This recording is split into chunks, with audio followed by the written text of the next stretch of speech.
welcome back to anyone watching. My name is Adam. I'll be playing the Enchanter. I'm accompanied with Andre, the Trickster, Francis, that will be playing the Warrior, and Thierry, which will be playing the Sage on that second part of the first book of the Bloodsword series. Alright, so last session, well, was fairly straightforward. We started to go into the Battlepits of Krarth in order to gain fame and money.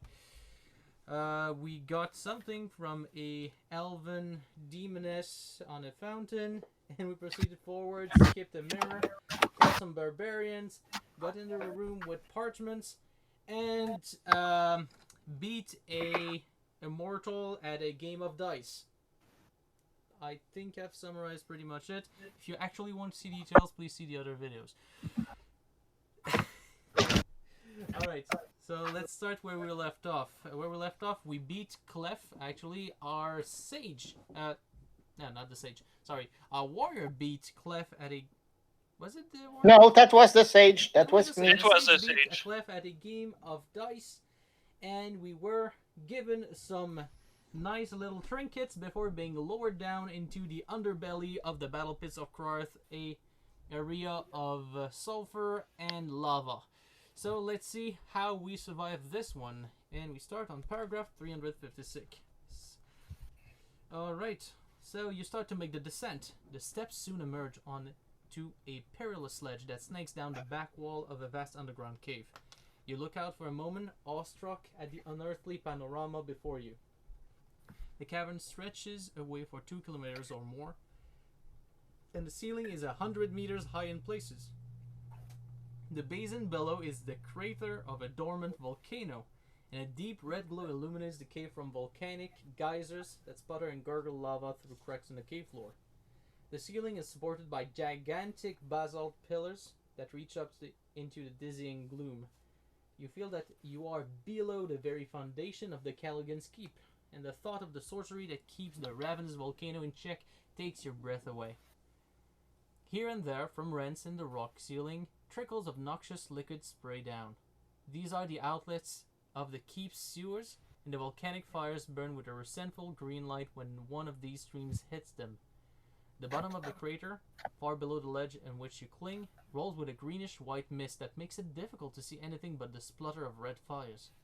3 pinnacles rise out of this sea of fog.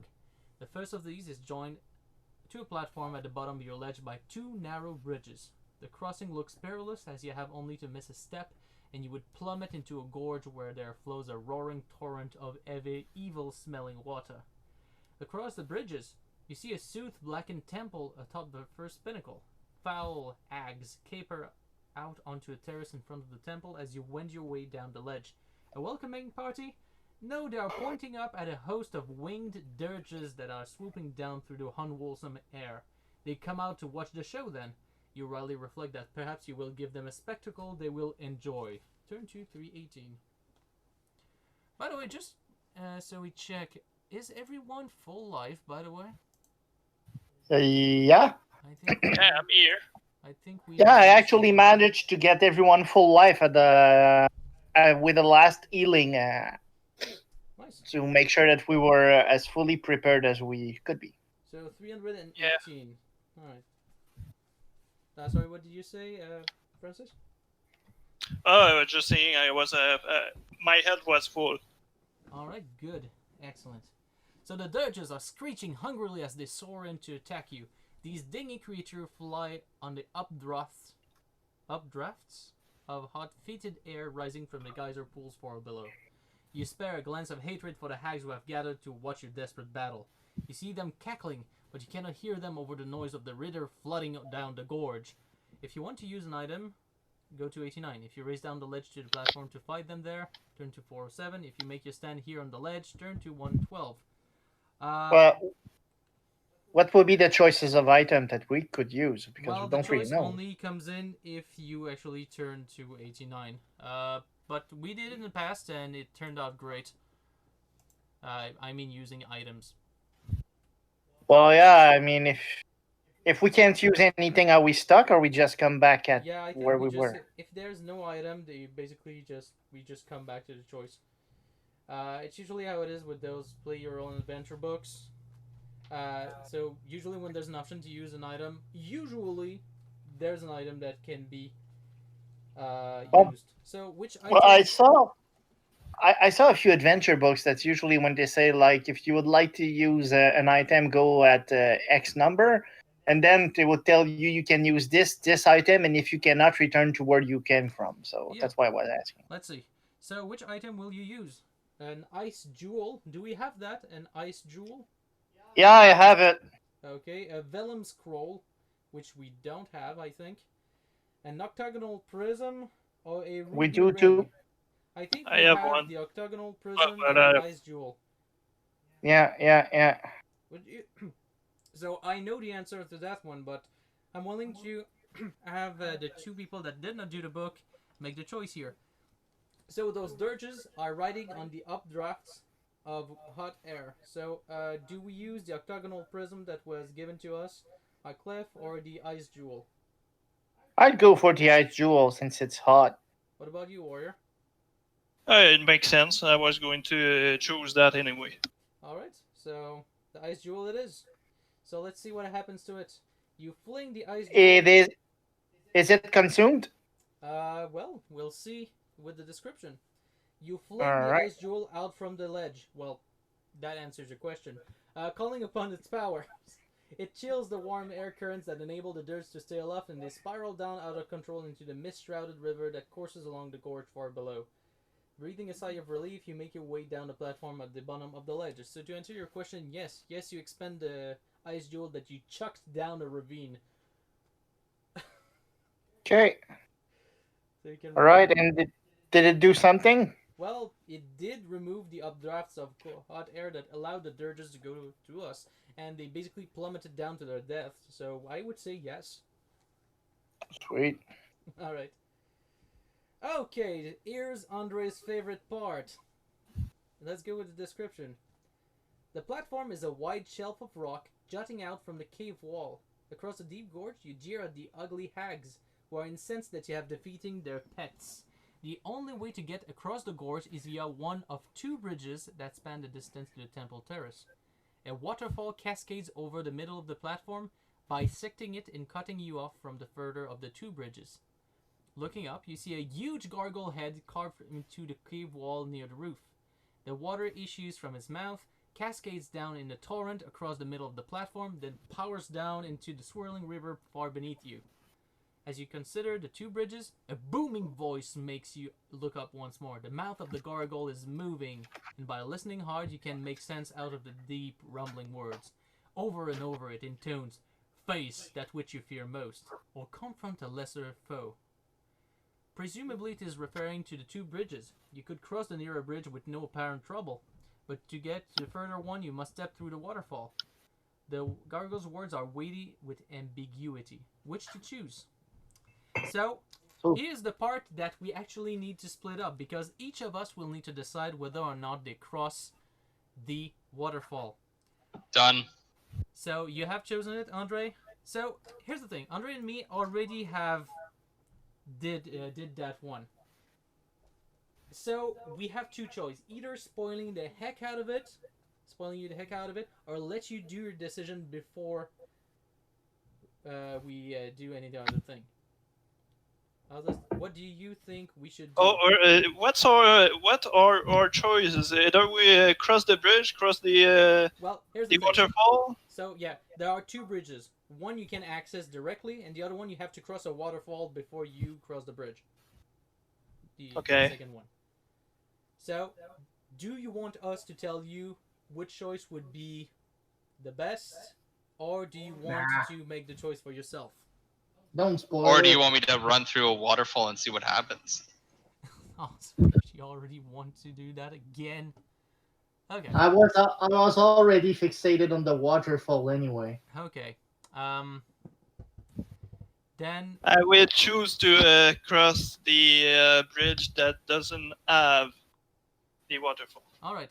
So, Sage, do you allow me to see what you have as an inventory? Because I don't want us to be that much penalized.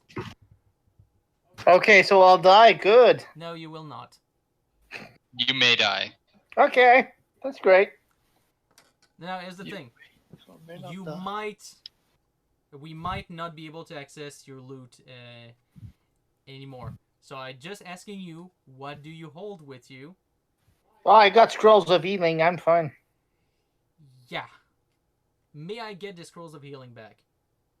I'll survive. Yes, you will. The scrolls might not.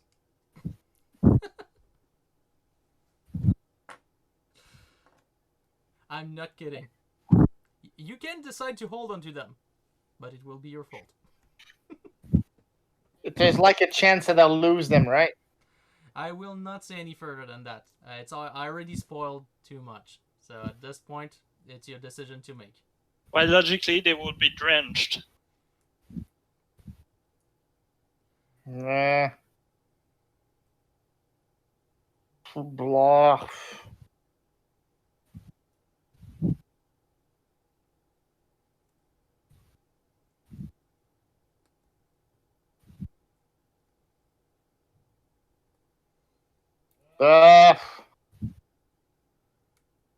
Take like 2 scrolls of healing, All right. and I'll keep the other one. All right. I'll just give you 2 food and Yeah, sure. changing that. So because my inventory is full. So let's just take a look. So some scrolls of healing. Thank you for your cooperation. All right. I will not spoil any further of that. So let's make a decision. So the warrior decided not to cross. I decided not to cross, by the way, and I will actually change my spells because I have the power of prescience, and by such I will prepare something. That's called a nemesis bolt. Okay. All right. Oh, I knew that was stupid. I was just, hey, why not run to the waterfall, in case that there would be something there. So let's do this by marching order. So first one in marching order is the warrior. Sounds good? Yep. All right. So, Yep. warrior, we will start with you. You will have to get to the bridge first. So 478 by marching order. So 478, 478. Alright. You're about to cross one of the bridges spanning the gorge. The bridges look identical. What you must now decide is whether to cross the bridge nearer to you or whether to step through the waterfall to take the other bridge. We already established you chose the one nearer to you. So turn to 169. Alright, let's see. It's a trap. Actually, neither of these decisions are good, but there's one that's definitely worse. The No, they're waterfall. perfectly fine. Alright, so warrior, you advance across the first bridge. A shimmering energy barrier springs up behind you, preventing you from going back until whatever drama you must face has run its course. So be it. You stride in determinedly. Basically, we cannot help you. There's a stream, just an energy barrier just after you run into the bridge. The gargoyle speaks again. Arise from ashes. You look around perplexed, but soon see that its words were not addressed to you. A figure gradually takes shape ahead of you on the bridge. A hulking berserker in a rotting chainmail vest. He lifts his warhammer with arms that look bloodless and dead. A flicker of red fire from a spouting geyser illuminates his face, and you know him at once. It is Bjorn Smith Hammer, your most hated foe. But you slew him 3 years past. So I shall face my demons. The winner shall Again. have life, groans the stonehead. Bjorn grins and steps forwards. The skin of his face is just a tattered cobweb of decay. He says thickly, "Ja, Holdfall, as well we change places." Sorry for my accent to any person that listens to it. And with that, he swings his hammer in a bone-breaking arc towards you. Bjorn has the same fighting prowess, psychic ability, and awareness that you started with. So he has the same thing as you. His endurance is 6 less than your initial endurance, but each blow of his inflict 1d6 damage more than one of yours. So he's not a tanky beast, but he hits like a truck.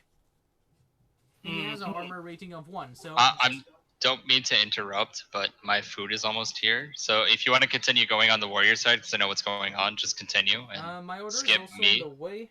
So why don't we do... I will do the fight with the warrior, and after that I'll probably go pick up my food. So you can do that in the meantime.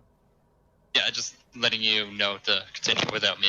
Alright, so let's do the stats of our brave Behorn Smith Hammer, something like that.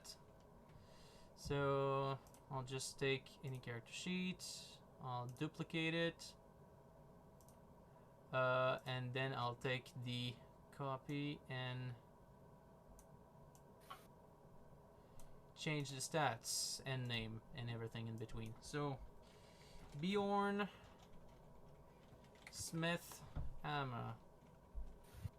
Alright, so he's kind of a tanky dude. Well, not a good tanky dude, but let's get turn on B. Alright, let's do that. So he's supposed to have the same fighting prowess as you started with. So what is your fighting prowess without the boost from your magic weapon? 8. 8, so it has 8. His damage will be 1d6 extra than what you do. How much damage do you do? I do 1d6 plus 1. So his damage will be 2d6 plus 1. How is your psychic ability? It's at 6. So his is 6. How's your awareness? 6. So 6 as well. Actually, does he have the same awareness? Let's see. Yeah. What's your endurance? It's 12. 12. And he has 6 less, meaning he has 6 endurance. Which is nice for you, by the way. That means you could kill him in 1 hit. But Yes. that's only if you're very, very lucky. Yes. He could also kill you in 1 hit. Yeah. If he's really lucky. Well, with his armor, actually, I'm not sure he could. No, actually, he could not. You have 1 chance, because even if he did max damage, your armor of 3 would guarantee you surviving at least 1 blow. He Yeah. has the same armor too, so you won't be able to kill him in 1 hit as well. Oh, no, he has No, armor he has 1. only 1 armor. Oh, okay, then you will be able to. Yep. So, let's us change to the battle board. Battle map. There we go. I'll just move everyone else afar. And, okay, is he just in front of you? Or... Well, that would make sense. Yeah, he's just in front of you. So basically, in one size there's you. I'll just move you around here, and then the other way there will be Bjorn Smith Hammer. Just here, I'll just put him some stats. At the 6 endurance point, and let's make them seen. Visible to everyone. Save change. There we go. Everything's fine. So, here's the thing. You both start at the same time. Mm-hmm. Is there anything in the book that says what happens when you start both at the same time, or do we just assume that you both do the same thing, both do everything at the same time, and so if you kill him and he kills you at the same turn, then them's the break? Just gonna check. That would be sad, but it could happen. Okay. Combatants with equal awareness scores act simultaneously. So at this point, Yep. you're both acting on the same time. Yes. Alright, so I will take the hat of Bjorn Smithhammer for that fight. Let's see how you handle with this. What will be your first action? Bjorn Smithhammer will more than likely just hit, attack. Gonna be frank with you.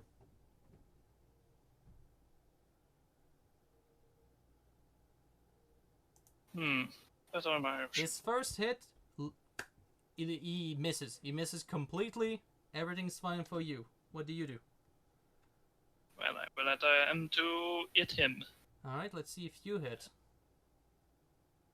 2 dice, 6, I think. Oh, and you clearly hit. How much damage do you do? It's 1 dice 6, I think. And we'll add the +1 after that. In our head. So +1 -1 because he has armor. So he is inflicted 3 damage. He's already half health. You're doing great. Second turn. Like I said, we do both things at the same time, so you can roll your dice while I do the same. And he hits for his second attack, inflicting a total of 9 damage minus your armor. 6. So, 6 damage. And you hit as well. You might kill him this round.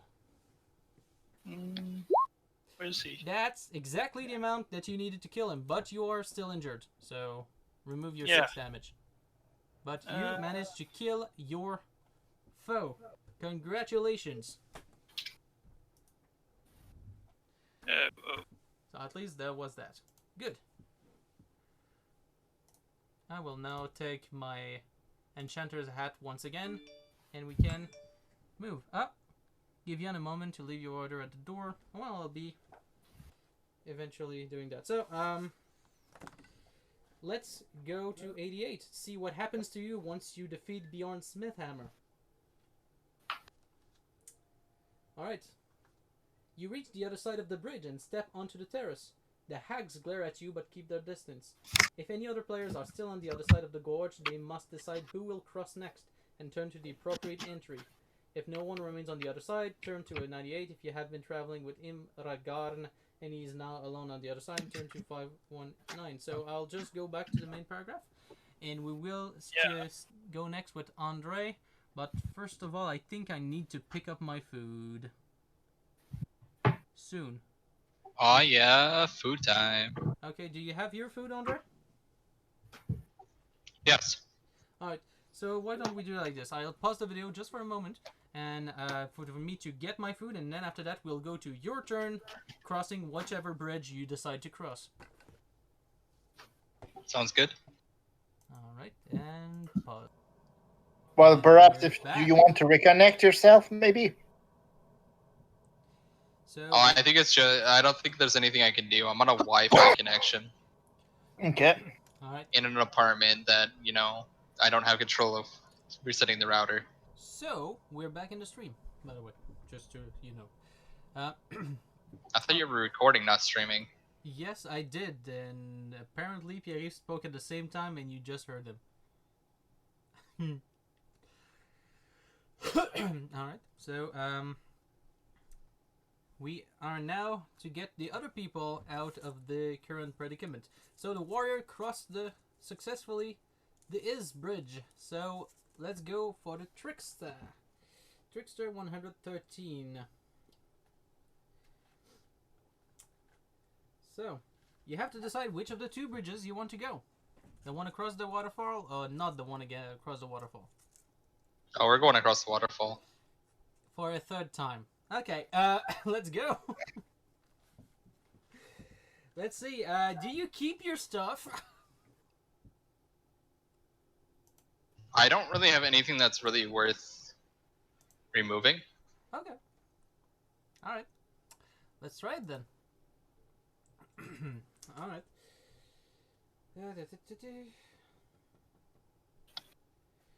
So, the waterfall bridge, 464. 464. Alright, you flip a coin and decide to take the further bridge. Stepping into... Bless you, by the way. Stepping into the waterfall, you feel a strange tingling across your skin as some phase sorcery seeps out of the cold water. So, at this point, you have to roll 2 dice trying to score equal to or less than your awareness. Let's see that roll. Is that successful? Oh, yes, it is. Great for you. Let's hope to see you successful on the second roll. Alright, so 143. 143. You feel a faint tug at your belt and instantly realize that unseen fingers are trying to steal your possessions. Set a thief to catch a thief, you whisper to yourself, suddenly whirling around under the waterfall and fending the invisible ends away. One of them is clutching something, probably filched from another adventurer who passed this way, and you grasp this as you retreat out of the water. You examine the item you have gained. It is a phial of Chimera Spittle, a deadly delayed action poison. So, do you want me to... Yeah, please write it down in the Discord or the chat. go on the Roll20 chat. So, Chimera Spittle. And it is in Delayed action poison. Alright. Alright, and written down. Alright, turn to 267. Alright. 267. 267. Let's go there. 267. You okay, Terry? You okay? Yeah, it's just my ramen is spicy, so sometimes it makes me cough. Alright. Alright, so you saunter on to the bridge. It is a long drop to either side, but this doesn't prevent you from dancing a precarious jig to excite the ghoulish hags. They expect you to see you fall, and you give a mock terrified whirl of your arms that has them clustering eagerly at the set of the gorge. But then you recover your balance and stroll effortlessly on... What is that? Okay, no. And you stroll effortlessly on, laughing when you see them spit with disappointment. Suddenly, a rumbling voice lowers your high spirit. "Come from death," commands the gargoyle head. In answer to its summons, a shadowy figure materializes on the bridge ahead of you. It steps forward, and the ruddy light of the volcanic jets shows you a man in brocade gown. He has a jewel patch over one eye, and the other is milky and sightless. It is Horrendous the Blind, a mad sorcerer whom you killed in a duel several years ago. You know that his lack of sight is deceptive. His other senses more than compensate for his disability. "Horrendous," booms the gargoyle head. "Your dearest foe wishes to cross the bridge. Prevent this, and you shall be restored to life." "My dearest foe," says Horrendous venomously. "This is where we conclude our vendetta at last." So, do you wish to fight him or rely on your wits? And like both times I've had a bad outcome, but Well, we're gonna go actually, fight him because it's more likely to survive. Okay, let's see how the fight goes. 222. "Dearest foe," you reply, feigning astonishment. "This may be on the... Okay, did I pick the wrong one? I'll just go back to 367 just to make sure. I don't know. Fight him is 171. Yeah, I was completely out of it. So 171. Horrendous stalks forward, sniffing the air and listening to your every movement. You find that an energy barrier behind you cuts off any possibility of retreat, so you must face him in the death duel he longs for. His fighting prowess and endurance are the same as yours, while at the start of the adventure, his psychic ability is 1 point higher than your initial score, while his awareness is 1 point lower, meaning you're first. He wears no armor and inflicts the same damage as you whenever he hits. He has some magic. He has a sword thrust spell in mind, which reduces his psychic ability by 1. It's normally 2 points higher than yours. In order to cast a spell, he has to roll equal to or less than his current psychic ability on 2 dice 6 plus 2, and he attempts this roll each round in place of a fight option. When he succeeds, you take 3 dice 6 plus 3 endurance damage. He will then continue the battle without further spell casting. Okay. So let's hope you strike him first and he cannot cast spell, because that seems like a tough fight. Let's get his stats on the road. So we got Horrendous, the Blind. Let's change his stats. Horrendous, the Blind. Alright. So it says that his physical prowess is the same as yours. Is that 7? Andre? I closed the thing down. Yes. Alright. So psychic ability is 2 more than yours. How much is yours? 8. So yours psychic ability is 8? Well, 2 more than mine. So 6 plus 2. Well, actually it's 1 more than yours, but he has a spell memorized, but so 7 in this case. And your awareness is 8 and his is 7, meaning he goes second after you. He doesn't have any armor, and he has the same endurance as you, which means probably 12, right? Yep. Alright, so let's have that here. I'll change his picture as well. So for the H sign, there we go. Save changes. Everything's fine. Everything is even dandy. He will be just in front of you, and I will get his stats on the board, the ones that matter, because you don't need to use magic on your end. So Visible to everyone, and there we go, saved. Now is the climactic battle between two venomous people. Between a venomous person and a trickster. So you go first. What do you do? Well, we're gonna start attacking with my sword and trying to hit. All right, let's see, and you hit. Nicely done. And you do max damage, even. So that's a very good start. Alright, so I will now take the hat of Harundus the Blind and attempt to cast my spell. 2d6 plus 2, and I must manage to do 7. And I managed just that. Ouch. Adam, are you gonna kill me again? Well, does 16 points of damage kill you? Yes. Ow! So yes, I'm gonna kill you again. You God, can... why, Adam? Each Why time. did we let you roll? Every freaking time. Alright. You know, this was going super well until you started rolling. But how the hell did he do like 16 damage?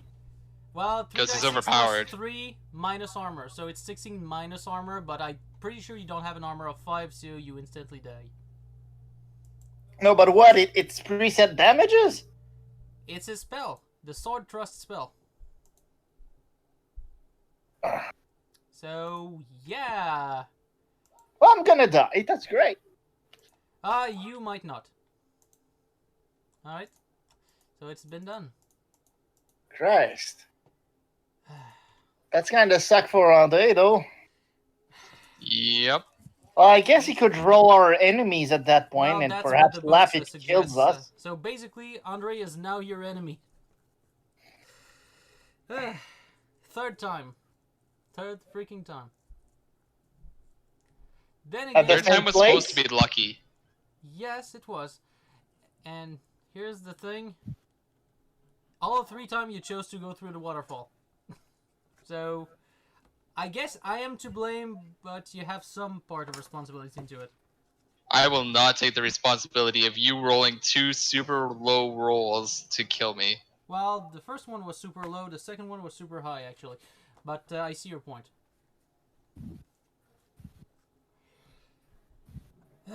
Alright, so Trickster dead. Now Trickster is enemy. Alright, sucks.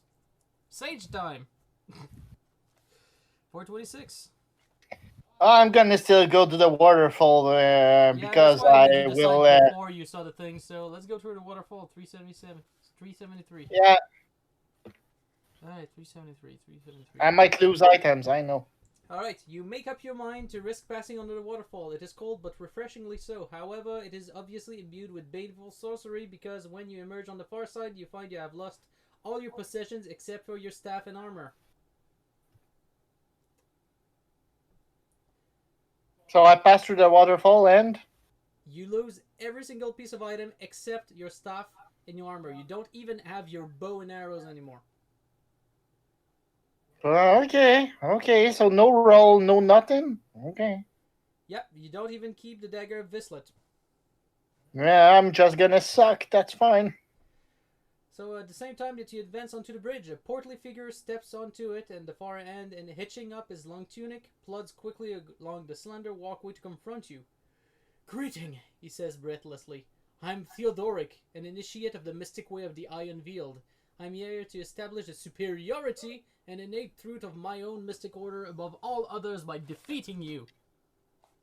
"Nothing is true, everything is permitted," you tell him, quoting the southern Tahashim texts. "Therefore, if you will permit me to pass, nothing will happen that you might truly regret." "Why, this is heresy," blusters the portly initiate. "Blasphemy! Sacrilege! Your words offend my inner soul, and thus prepare yourself for death." "I am prepared for death," you reply softly, "but I do not think you will come for me just yet." You easily evade his first clumsy blow. You could try using your power of levitation to avoid this crazy foe. If so, turn to 282. If not, you must give him the fight he desires. So, do you try to fight him, or do you try to levitate? I'll just tell you his stats, so you can decide. His stats are fighting prowess 6, damage per blow 1 die plus 1, psychic ability 6, awareness 6, and endurance 5. So, do you wish to try and levitate over him, or do you wish to defeat him in combat? Let's go for a combat. All right. So I will prepare the stats of the Theodoric, and then I'll hand over control to him to our dear Andre. So. Oh yeah. I hope that your rolls get more successful. Meh. It depends on who you're talking to. I'm talking to you, Andre. I wish for you to have fun. I was having a great amount of fun when I, halfway killed my enemy until, I got obliterated on the first turn. Here's the thing: you might have succeeded on your next awareness check, but there you go. That's the. I Breaks. should have went with the awareness. Maybe. Here's the thing: it is an 80s book, and by such, it is ruthless. So yeah. I had a lucky roll, but still, it's the book that decided that it did 3 dice 6 plus 3 damage. I'll blame who rolled the die more than I blame the book itself. Aw. Don't blame the messenger. Blame the message.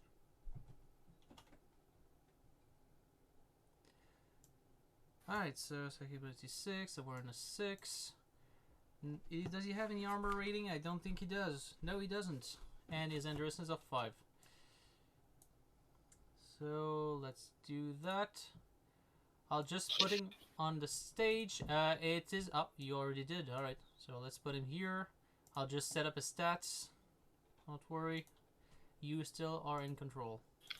And now I'm wondering if there's any reward for taking the hard path. Well, not really. It's just a different challenge. The waterfall challenge basically just makes you lose your stuff, except if you're the trickster.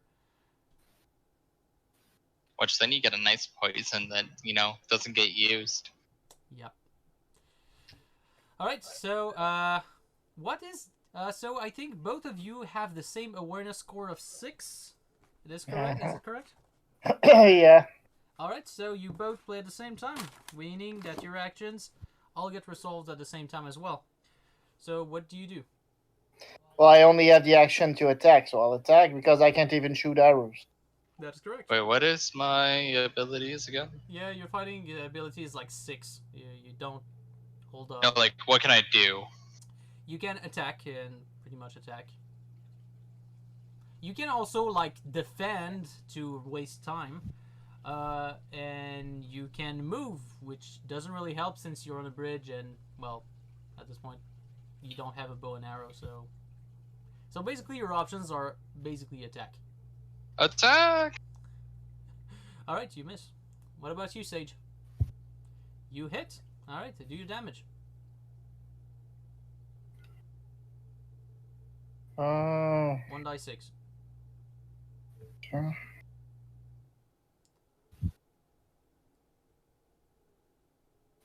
And 5. He kills the Theodoric instantly as well, and so he's out.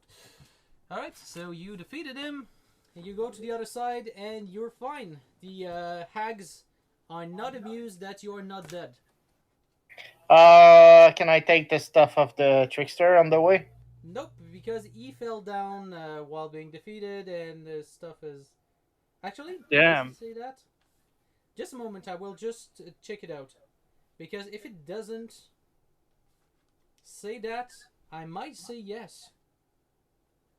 So let's see. 113. I mean, I'm gonna be on the side of realism, and I passed through a waterfall. I fought on a bridge. I'm pretty sure that my body's gonna get kicked off in, a righteous victory. All right, let's just assume that there's nothing that can be done here. All right, it's my turn now. Let's see if I'm going to be unlucky for this time, because it would be a first. All right, so let's cross that bridge. 252. It's it's all a matter of the luck of the dice here. So I used the near of the bridge, so 128. 128. 128. 128. You step out to the bridge. As you do, the rumbling voice of the gargoyle's head echoes across the cave. Return from darkness. In answer to his summons, a figure appears at the far end of the bridge. The hags mutter excitedly as he steps rapidly forward to confront you. A wall of force arises behind you, cutting off your retreat. You must face this foe alone. As he draws near, you recognize the coat of arms on his shield, a three-horned dragon in gold on an azure field. It is the insignia of Sir Guillarm de Cauchemar, an evil knight who was your deadliest foe until you slew him long ago. Guillarm speaks, his voice sounding cold and tinny within his black helm. We meet again for one final encounter, you spell-tossing churl. This time it is I, Guillarm le Cauchemar. We shall send you down the icy embrace of Lady Death. He gives a curt, contemptuous salute and then closes for the kill. Guillarm's endurance and awareness are the same as yours were at the start of the adventure. So 10 and 6. His fighting prowess is 1 point greater than your initial fighting prowess, which means 7. While his psychic ability is 2 points lower, which means 6. Inflicts the same damage as you do with each blow, which means 1d6 minus 1. And his armor rating is 3.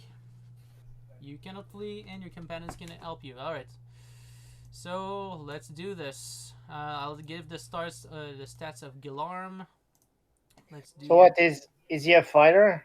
He's kind of a knight and probably a kind of a chode. Guillarm le Cauchemar. He has a fighting prowess of how much? 7. Okay. Alright, so let's... And by the way, I will be using Theodoric template, so I'll just be changing it. That way you will have that changed for you, Andre. So, physical prowess, 7. Damage per blow, 1d6 minus 1.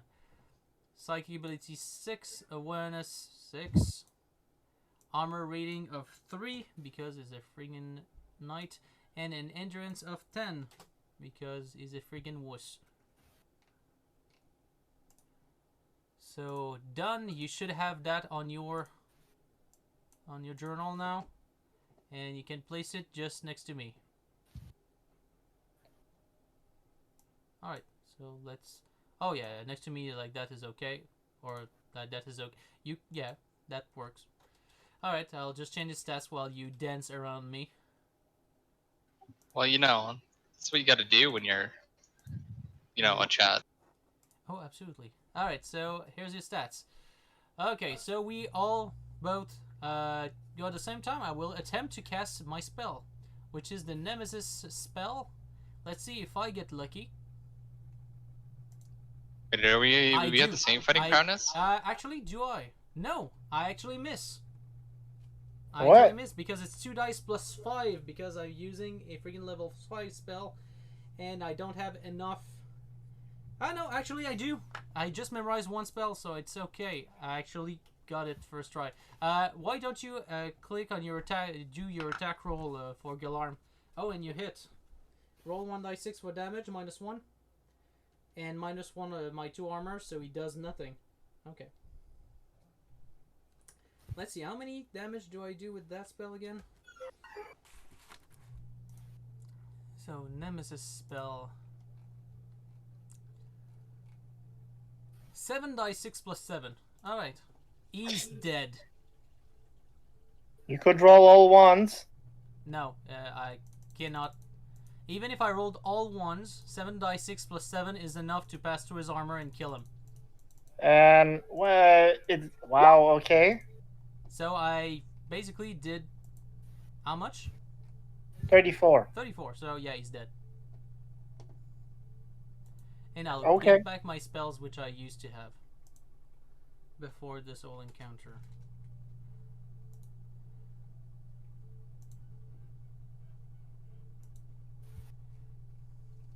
Alright, so I'll put a white fire just in case, and a sword thrust.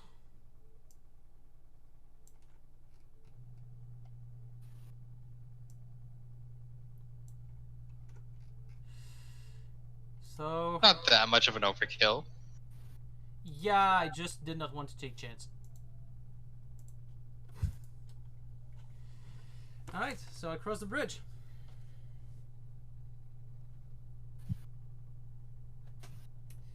And I kill Galarm, so I go straight to the bridge, and the hags are pissed that there was no more kills. Unfortunately, people on the YouTube, we have one less party member. Our Trickster, in a surprising twist of event, died. So What do you mean surprising? This was like bound to happen. yeah, I know. It's like the third time. Well, you never survived one adventure so far. He never was able to survive this bridge. All 3 times he decided to cross the waterfall, and all 3 times he dies to it. Damn.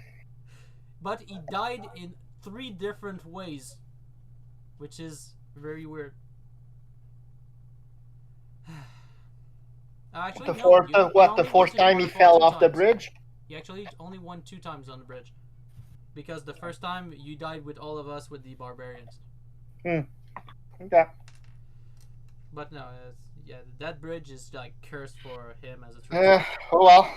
Could I ask perhaps for like 2 scrolls of healing since I have nothing else? Yeah, I'll get you my scrolls of healing. Don't worry, I'll just remove them from my inventory. Lie all 3? No, 2 of them. I'll just keep 1 just in case. Yeah, I lost the opal medallion. Hope it wasn't too important.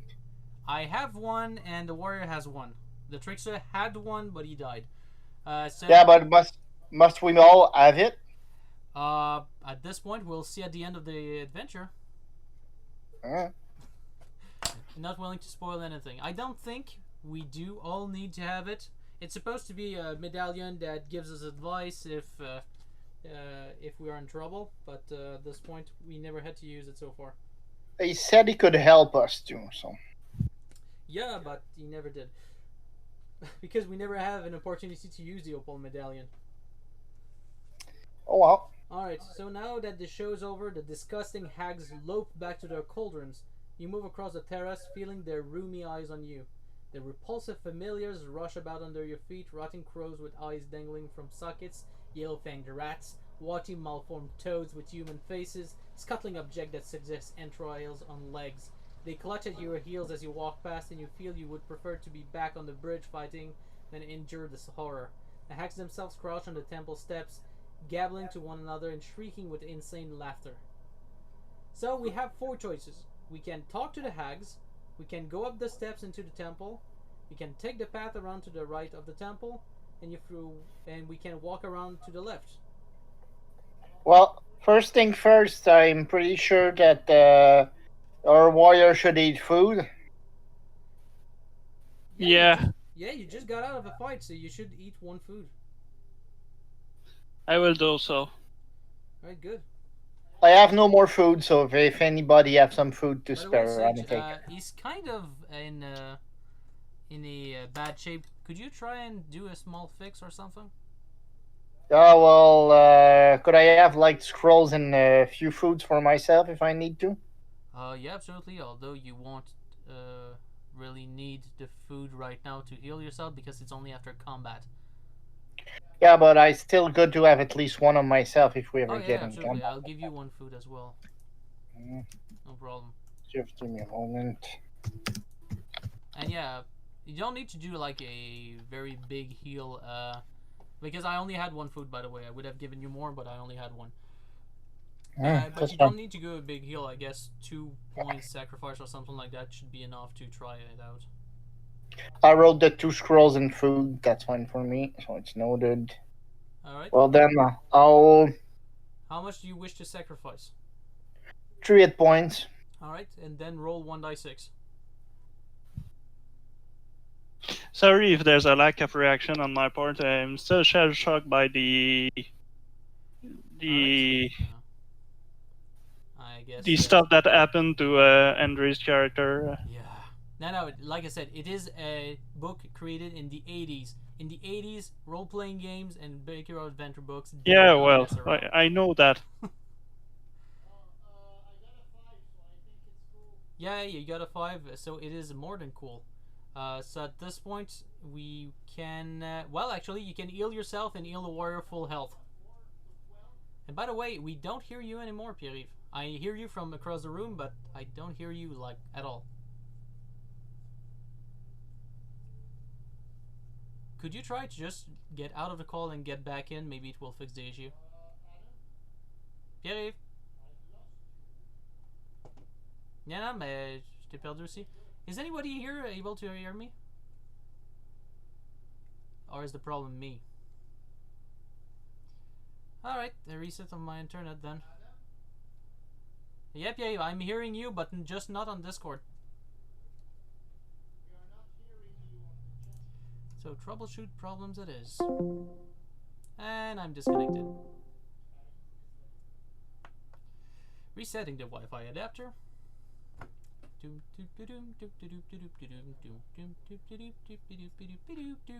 Oh, issue might have been resolved. And I'm back. Do you hear me now? Yes. Alright, so yes, you got 5, which means you have enough to heal yourself back and heal the warrior full health. Well, with the 5, it's how much hit points does it give, actually? No. The 5 is the multiplier. 1d6 minus 2, which gives you a multiplier of 3, which means you can redistribute 9 hit points, which is enough to heal you to full and heal the warrior back to full. Alright. Alright? Well, we'll do that. Alright, so warrior, you can get yourself back on full hit points. Well, full endurance. Almost feel like I wasted my food, but yeah. Well, I could have failed, so you never know. Yeah. In either You case, could have failed. we now need to make a decision as a group. And by the way, Andre, I'm sure you can participate. Your character is dead, but I still want you to feel included here. So at this point, we have 4 choices, like mentioned. So we can either go to the temple at the top, or we could simply so we can go up the steps to the temple, you can take the path around to the right, around to the left, or we can go talk to the hags, you know, the ones that just spectated while we were fighting for our lives. So what does our warrior want to do?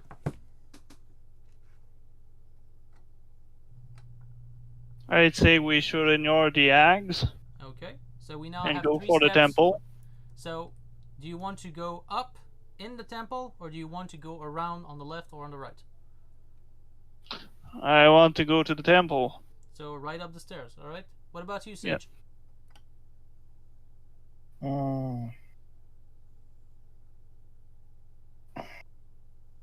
I don't know. The Ags. You want to talk to the Seems- hags? I don't know. I'm not sure. They're probably full of evil intent. Well, they were cackling as the trickster died. If that helps you in any way. Does anybody feel like revenge? Well, here's the thing. The option says talk to the hags. But that's how you start a fight. Well, yeah, you could. Yeah, we will talk them to death. So, do you change your mind, warrior? I'm still thinking. It's not an easy choice. Just to let you know, in all previous adventures, when we were at this point, we went straight up to the temple. We don't know what happens if we talk to the hag. We don't know what happens if we go left or right. So if you want to explore new horizons, you can go there. Me, I stay with my intent of talking to the Ags and perhaps get a load of vengeance for a fallen comrade. Alright. Warrior, we're still waiting on your decision. You're still waiting for my decision? Well, you did decide to go up the steps, but then you said that you were thinking about it. Yeah, well, we go up the steps. Alright, so it goes on a tie. So 1 vote for going up the steps and 1 vote for voting to hags. Andre, do you want to be the tiebreaker? Nope. No, you don't want to be the tiebreaker? I'm going to slowly build my ghostly grave. Okay. And I'm only going to support the bad decisions. Alright, so let's flip a coin. I will roll 1 die 4. If it goes 1 or 2, we'll go up the steps. If it goes 3 or 4, then we will talk to the hags. That sounds good? Fine by me. Fine by me. Then we go up the steps. Alright. Alright, so up the steps we go. 298. Alright, let's see. 298. By the picking of my nose, says one of the hags in a stage whisper as you walk past them. Someone gallant that way goes. To your disgust, they all break into peals of high-pitched laughter. You climb the suit smear step and enter the temple colonnade.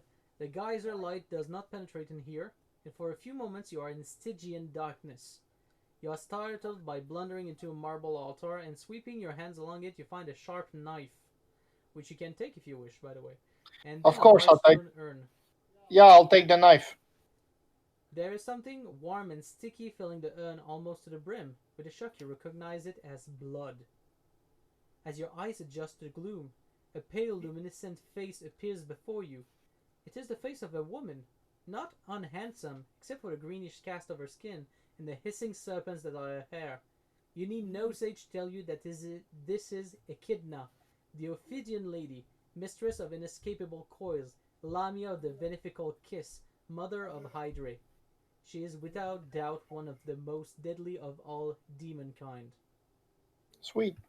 So we have two choices, trying to speak with her or attack without hesitation. Speak! Okay, we got a vote from the sage. Speaking. What about you, warrior? She is one of the most deadly demons. Do you wish attempt to speak with her, or do you attack without hesitation?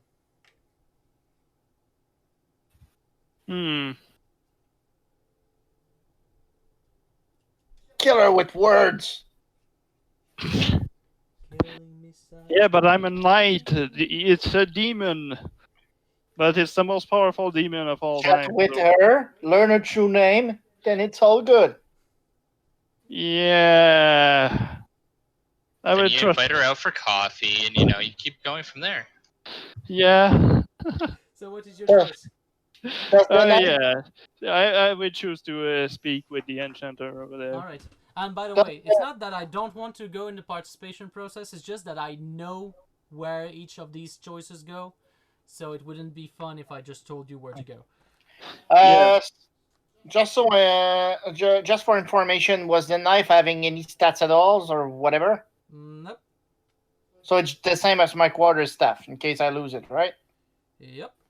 All right. Who Alright. knows? Could I attempt to throw a knife? Well, it's not in one of the choices, but you no, actually no. If it's not the dagger of a slut, you don't have the option. Okay. All right. So here's what happens when we try to speak to her. The narrow slits of her eyes glow with green gold light. Shadow seems to dance around you as she whispers, "Take the knife. Sacrifice your blood." Every player can attempt to roll equal to or under his or awareness on 2 dice if they wish to resist a command. If anyone fails to or chooses not to resist, turn to 498. If all players resist, you can fight her, but you will have to keep your eyes averted from her gaze now, so reduce your fighting prowess by 1 for the duration of this combat. So do you choose to try and resist a command of sacrificing your blood? Yes.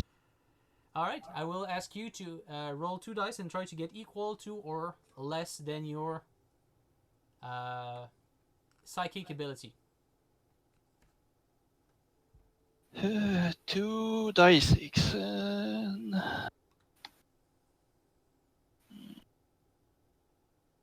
And you fail. Because if I'm not mistaken, your psychic ability is 6. Is that correct? Yeah, I fail. Blood for the blood gods! Cereal for the No. cornflakes. Sorry. No. Alright, so Sage, do you attempt to resist her compulsory look? Or do you just decide to sacrifice your blood? I knew I shouldn't talk to her. I trust in the wisdom of our warrior. I will comply.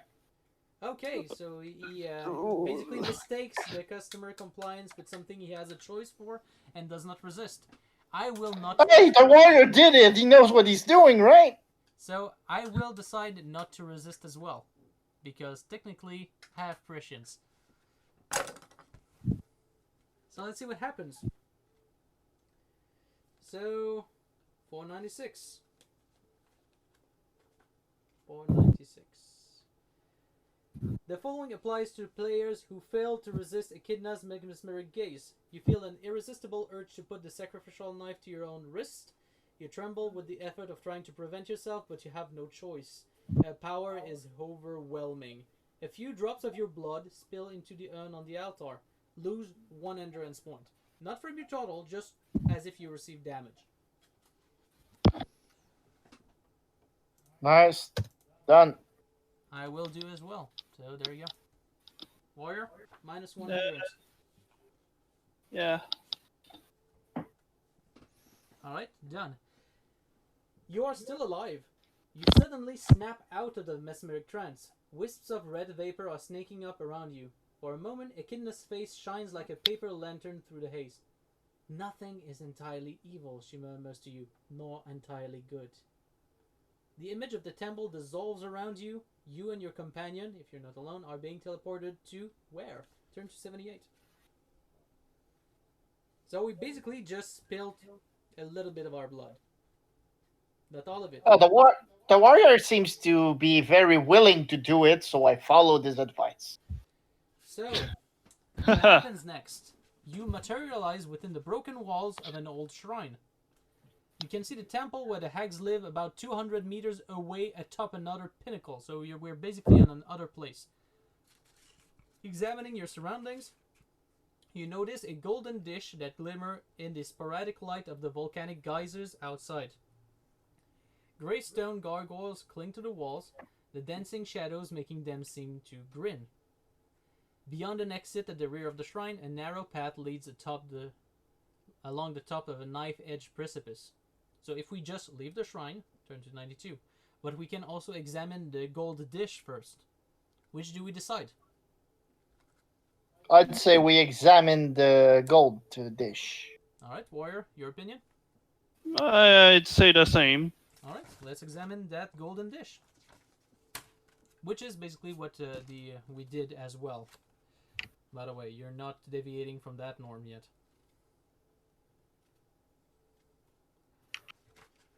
Do we have to? Well, we don't have to. So, picking your way between the shattered and tilted flagstone, you reach into the dish and bring out a large gold talisman shaped like a stylized flame and a large fire opal at its center. So, could somebody record the talisman of flame on their character sheet? I vote for Sage because he doesn't have that much stuff anymore. Oh yeah, I'll do that. So what was it? A talisman of flame. Talisman of flame. There's only one. There is only one. Oh, there can okay. be only one. I'm actually watching a bit of the Highlander TV show right now, but that's besides it. Alright. Well, we're watching the TV series. Yeah, the one with Adrian... Paul. What again? Adrian Paul. Adrian Paul. There we go. Alright, so pebbles fall down the slopes outside, sending a skittering echo through the hollow shell of the shrine. You look about, noticing that one of the gargoyles is no longer where it was. It now stands blocking the exit, and its rock talons flex like scythes. The other gargoyles are also slowly coming to life and slipping down from the wall. Fortunately, they move only one square per round, so you have a chance to fight your way past the one blocking the exit before you are overwhelmed. Alright, so I will now set up the fighting round. So we must run away. Yeah, well, or we could just kill all of them in a fight, but I'm not suggesting that we do that. Kill them all, yeah. Alright, so let's see. I'm trying to get the map as quickly as I can. Alright, so Let's see. There's probably a lot, I figure. Alright, so it has this line, 2 up. And then how many sideways? 3, 6, 7. 3, 6, 7. And then about that, about that, about that, and there we go. Alright, so that's the steps. There is also a polygon which I need to draw here.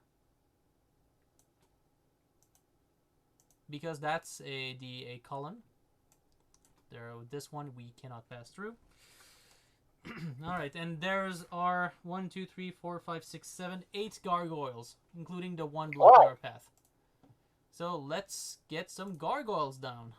So I'll just... Nah, I doubt we'll be able to kill all 8. Yeah, let's not put our... No, you definitely can kill all 8. Of course we can. With extreme luck. Alright, their physical prowess is 5, meaning they don't hit often. Their damage by the per blow, however, is 1d6 plus 2, meaning they hit kind of hard. Psychic ability 5. Their awareness is 4, meaning they play after us. Their armor rating is 2. And their endurance, each of them has an endurance of 7. Respectable. Alright. I will now put them on the... Oh, come on. No. No, no, no. Bad. Sorry, I'm not that accustomed with Roll20 yet, so... There we go. Now it's more reasonable. Alright. So there's one here, there's one here, there's one here. I think there's one also... Oh, come on. Yeah, it's hard. There's one here. There's one here. There's one here. There's one here. And there's one blocking the exit.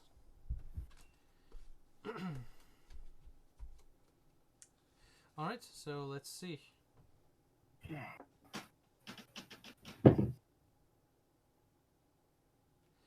Alright, so, and we are. So, first on the order will be the warrior, which is just here. The sage will be second on the steps since the trickster is now dead, and I am here. Sweet. Alright. So do we fight our way out, or do I find a way for us to flee? Is my question to you. Fight. I'd say we all go bash on the one blocking the exit and we flee. Alright. Yeah, I'd say the same. Okay. Let's do that. By the way, we all have the same awareness score. And I will... Oh, yeah, I'll need to... Oh, gosh, it will be a long thing. You don't mind if I just put the number without showing the health bar for every single of those gargoyles? I think it's fine. Andre, just to be sure, are you able to see the numbers that I've just put on all those gargoyles? Nope.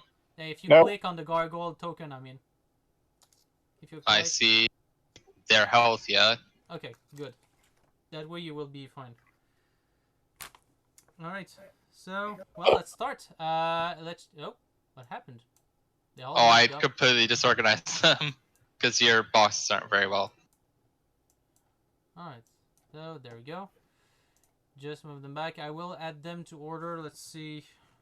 I'll go from top to bottom. Well, I'll just put one thing for the gargoyles. Anyway, we don't need that much of a initiative for them. We'll just keep it at that. So Slightly matters. this is their initiative curve, just meaning we move and then they move. Alright, so it's our turn. What do we do?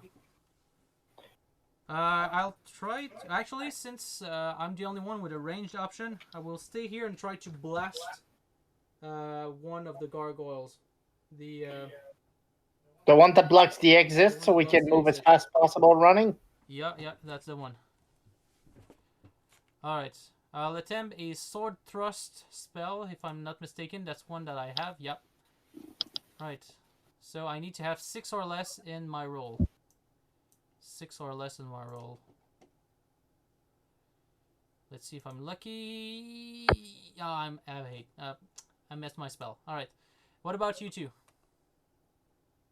Well, I'll clearly go advance.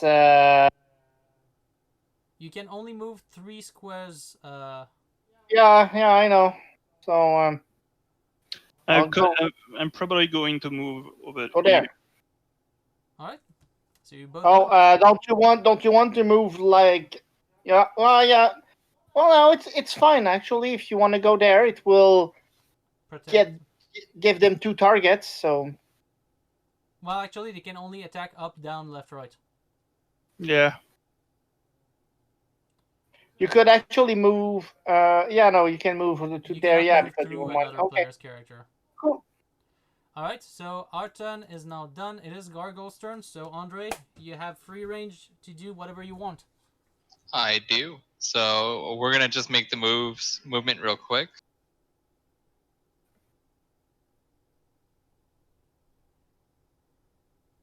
All right. So that was the movement. I guess one of them gets attacked.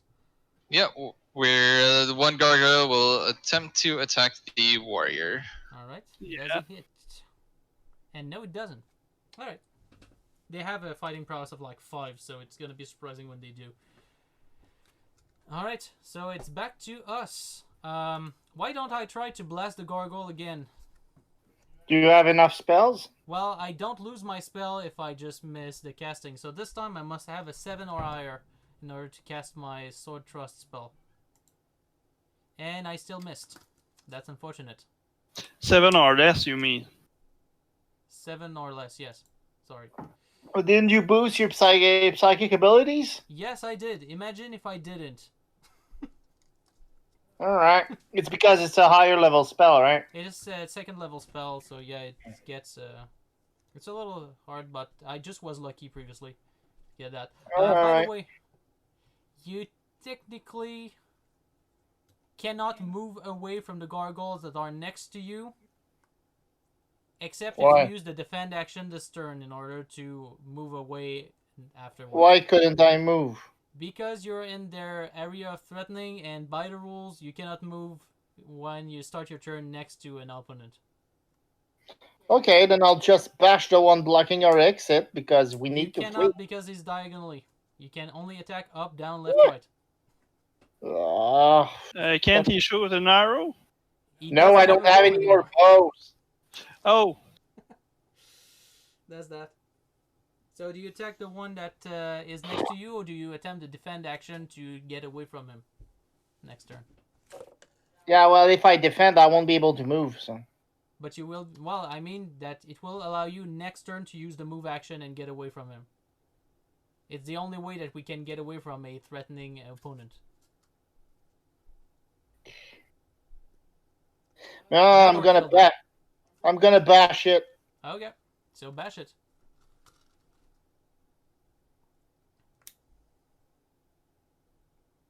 Roll your dice. Yeah, good. Hey, you hit. How many damage do you do? 1d6. 3, meaning with their armor of 2, they only get 1 damage. Yay! That was fun. Alright, Warrior, it's your turn. Do you use the defend action to be able to move away next turn, or do you attack?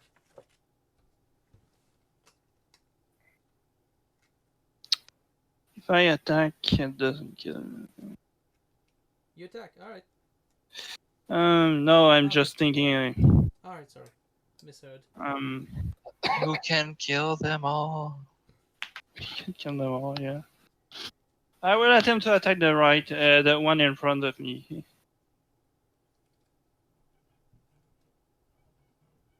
Alright, so roll your dice. Oh, you hit. How many damage do you do? 2.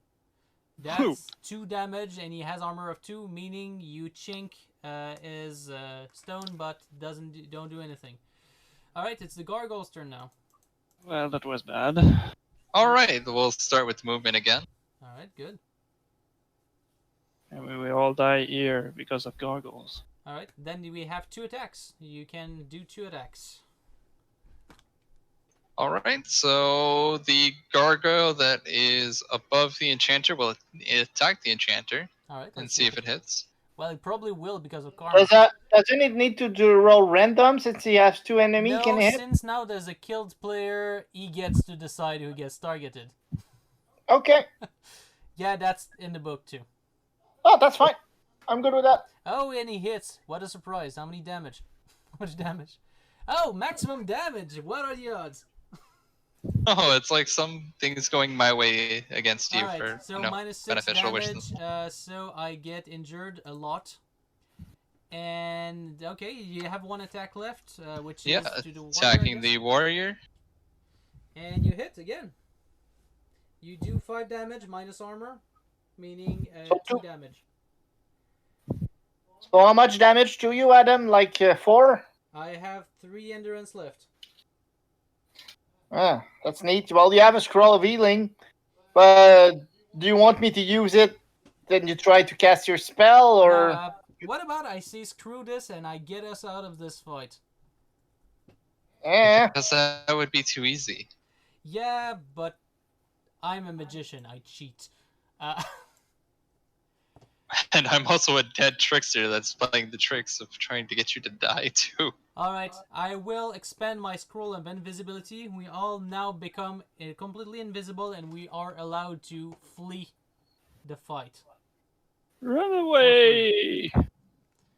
Alright, and 1 scroll of invisibility spent. Strategic retreat! I refuse to call that a cowardly flee. yeah, you should have your endurance to 3, Adam. It's still at 9. Didn't I reduce it? No, it's at 3 right now. It's at 3 out of 10. Okay, now I see 3. Good. Alright. So now we can flee as long as we don't attack. Yeah, well, at this point, we managed to flee immediately. The fight is presently over. Okay. Yeah, I just did not want anymore to do that. Alright, so we go to the next paragraph. So do I spend a healing potion, a healing scroll, or do you attempt your little healing magic? I'll try my healing magic so I can try to save scrolls. So I'll do that just after the gargoyle dance. Yeah, So- the gargoyle dance is now ended. Ruined my fun. Unfortunately, yes, I did. So I'll use again 3 hit points. Thank you. Are you as lucky as you were? Or do you just spend 3 hit points? Should I use more? I don't know. You don't have to at this point. And you did not I roll was- a dice. Well, I was about to roll. Okay, sorry, it's Andre that's currently rolling DF. Whatever that means. So it's a That's a dice fudge 6. die. It's a dice 6, right? Die 6, yes. Yes.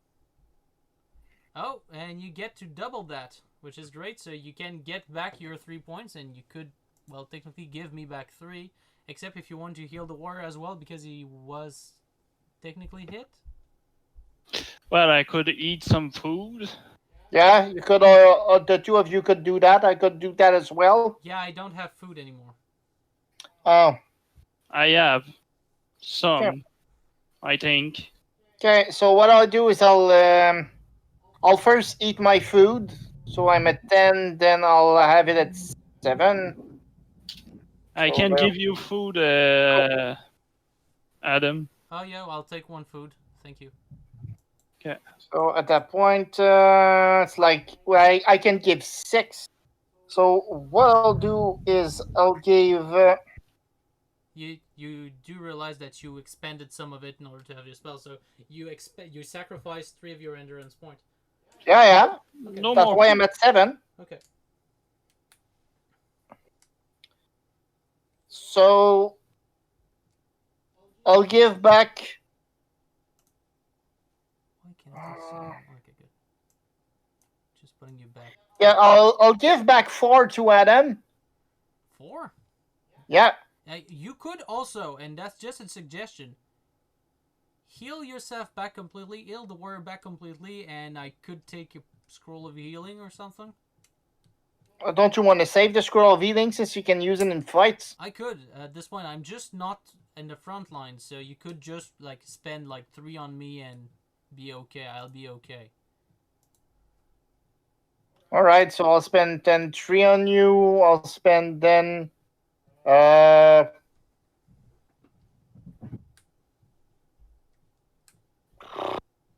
least heal yourself once.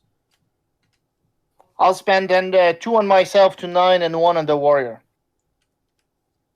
Sounds fair. Alright, so warrior heals 1, sage heals 2, and I've already healed my 3. Good. Then what I will do now that I am 9, I'll try to use another 2 and re-attempt another healing. Yeah, you cannot attempt another healing before we change paragraph. Oh, only 1? Okay. Once per paragraph. Oh, okay. Alright, so you wend your way along a narrow ridge, just making sure that we are the right... Yeah, that's the right spot. So we are out of the shrine. Good. You wend your way along a narrow ridge, rising like a sharp backbone out of the cavern floor. A murky sea of mist sits in the hollows below, illuminated now and then by the red lightning gouts of fire. The path brings you to a high-walled crater with a tall stone pylon built in the center. The pylon has an entrance that is clearly visible, and there may be many treasure-laden chambers within, but you have to put aside such thought because the pylon is entirely cut off by a moat of boiling lava. There is no way you could hope to reach it. The path divides and snakes along the crater rim. You skirt the bubbling lava pit, slowly making your way towards an incline that leads off to the far end of the cavern. Suddenly, 2 shabby adventurers appear from behind a boulder near the lip of the crater. They look eerie in the glowing light thrown up from the lava below, clutching their swords like fiends out of the pit. One of them grins. Changing page. Crookedly, displaying rotten teeth. Your money, he says, and your life. Turn to 385. Okay. 385. So basically to You'll be adventure that want to kill us.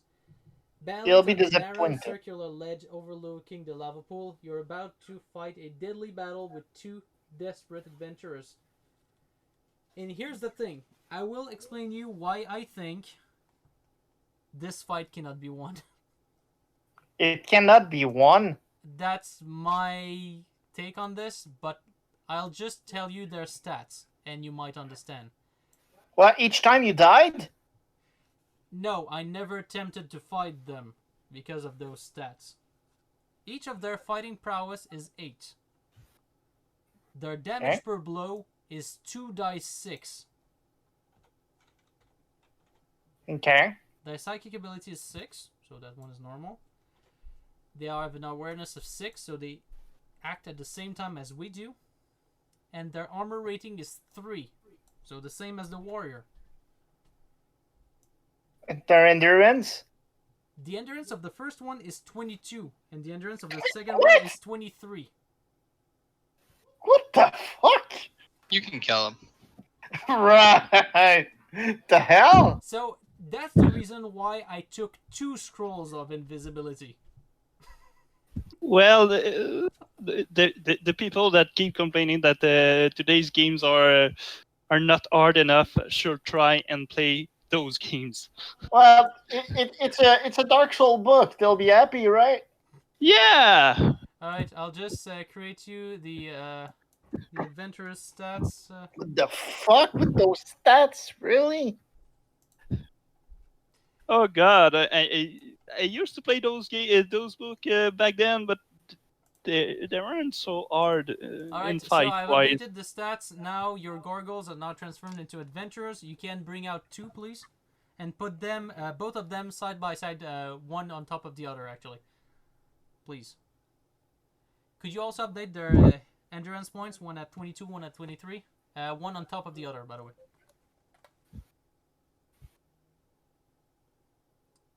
Yeah. When I mean one is one Hey, square you up. gotta specify like up and downs. Yeah. Sorry, it's one square up compared to the other. Yeah, that's it. Oh, I thought that they were Yeah. they Sorry. were Sorry. now That's totally my bad.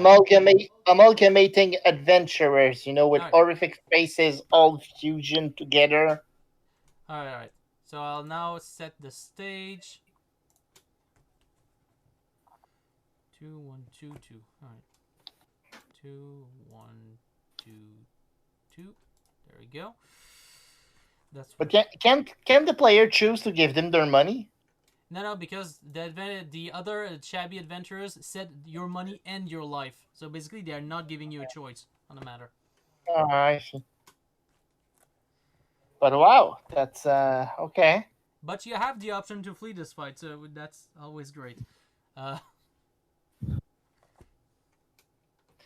You need to be atrociously lucky to beat them because you need like to survive something like 12 rounds hitting them without getting hit. Yeah. It's like ridiculous. It's plausible. Yeah, possible. The odds are always against you in those kinds of situations. Alright, so Warriors is here, the Sage is here, and I'm here. The flee zones are located here or here. Oh, straightly up, that's for sure. Okay, so that's my suggestion, but that's only a suggestion. While the two adventurers hit you, because that's probably what they'll do, defend. Just to make it harder for themselves, while I cast my scroll of invisibility. Yeah, noted. I'm agree with that. Yeah, I will defend. Alright, but we don't need the initiative tracker because everyone acts at the same time, so everything's fine here. So is that the thing you do? Do you decide to defend? Yeah, sure. I won't attack those because I'm gonna do like puny damage. So yeah, no, defend. And what about you, warrior? Do you defend or you decide to do anything else?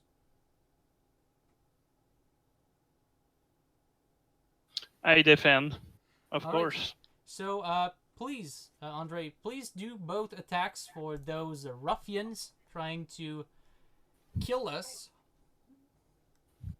So we'll start from the Three top dice, attacking by the way. warrior. Use 3 dice because both of them defend.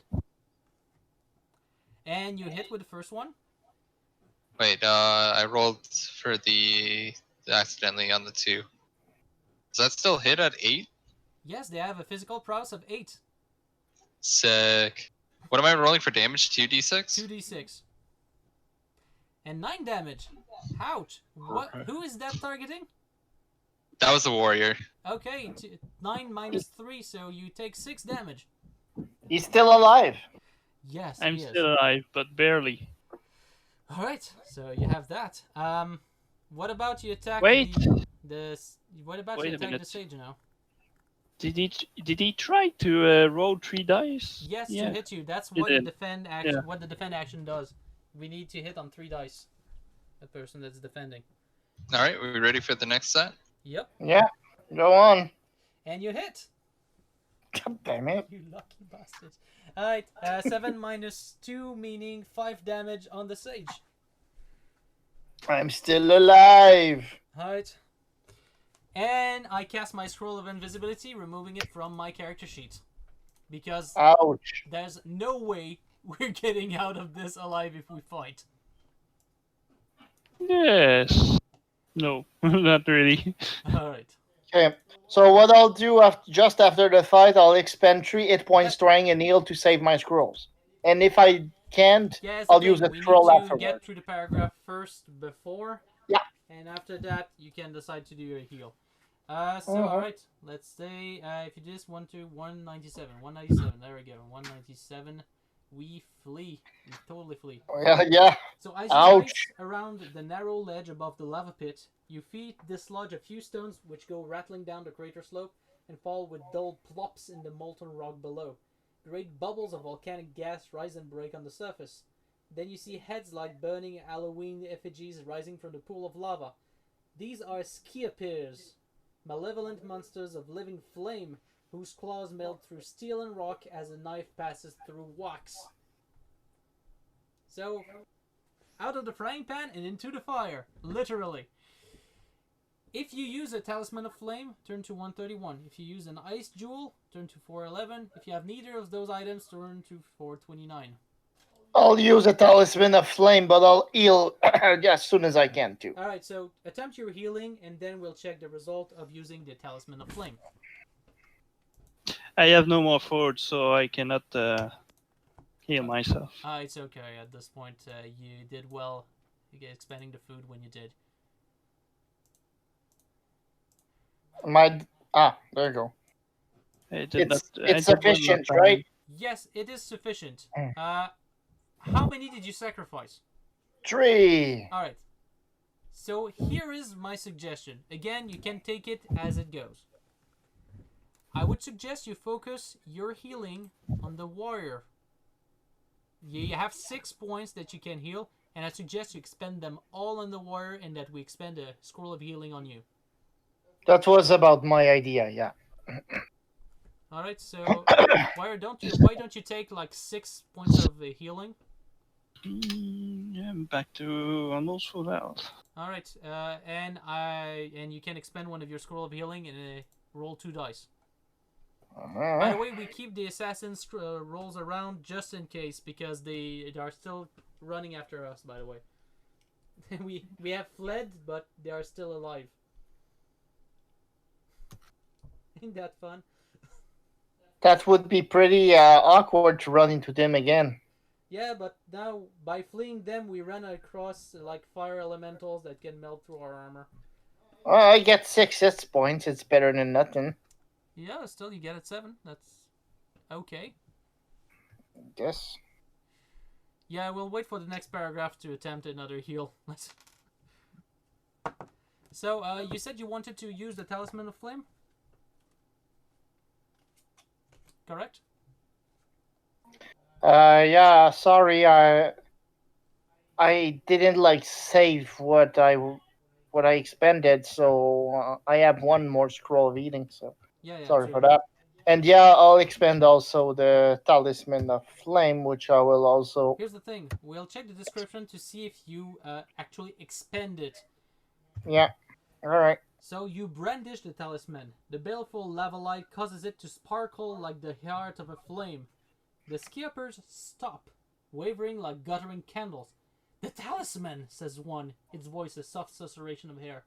"We await your wishes." So basically, you command the skippers now.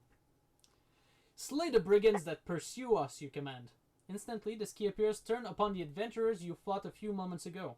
As they do, their fiery faces change from expression of serene obedience to mask of hate. "Slay the interlopers," they shriek, reaching out with white-hot claws. In moments, only charred bones and the stench of roasted flesh remain to show that the adventurers ever existed. So yeah, fighting those skippers would not have been great. We never tried, by the way. We always used the Talisman of Flame. So no, not only that. A second glance tells you that the adventurers dropped something. An object that gleams like burnished gold in the light of the clustering skippers. When you go to investigate, you find a gilded bridle, which you can take if you want. So, What's a bridle? a bridle is what you put on a horse to ride it. Well, like a saddle. Isn't It's that? like a saddle?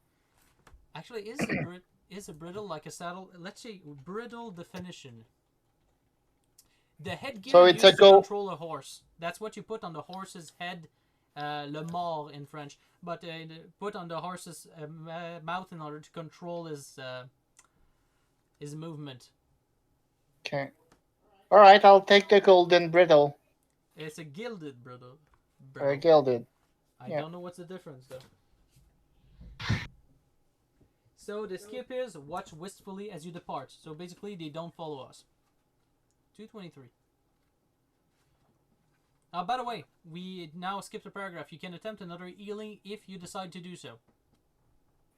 Is brittle is 1T or 2T? It's actually BRID as in Delta LE.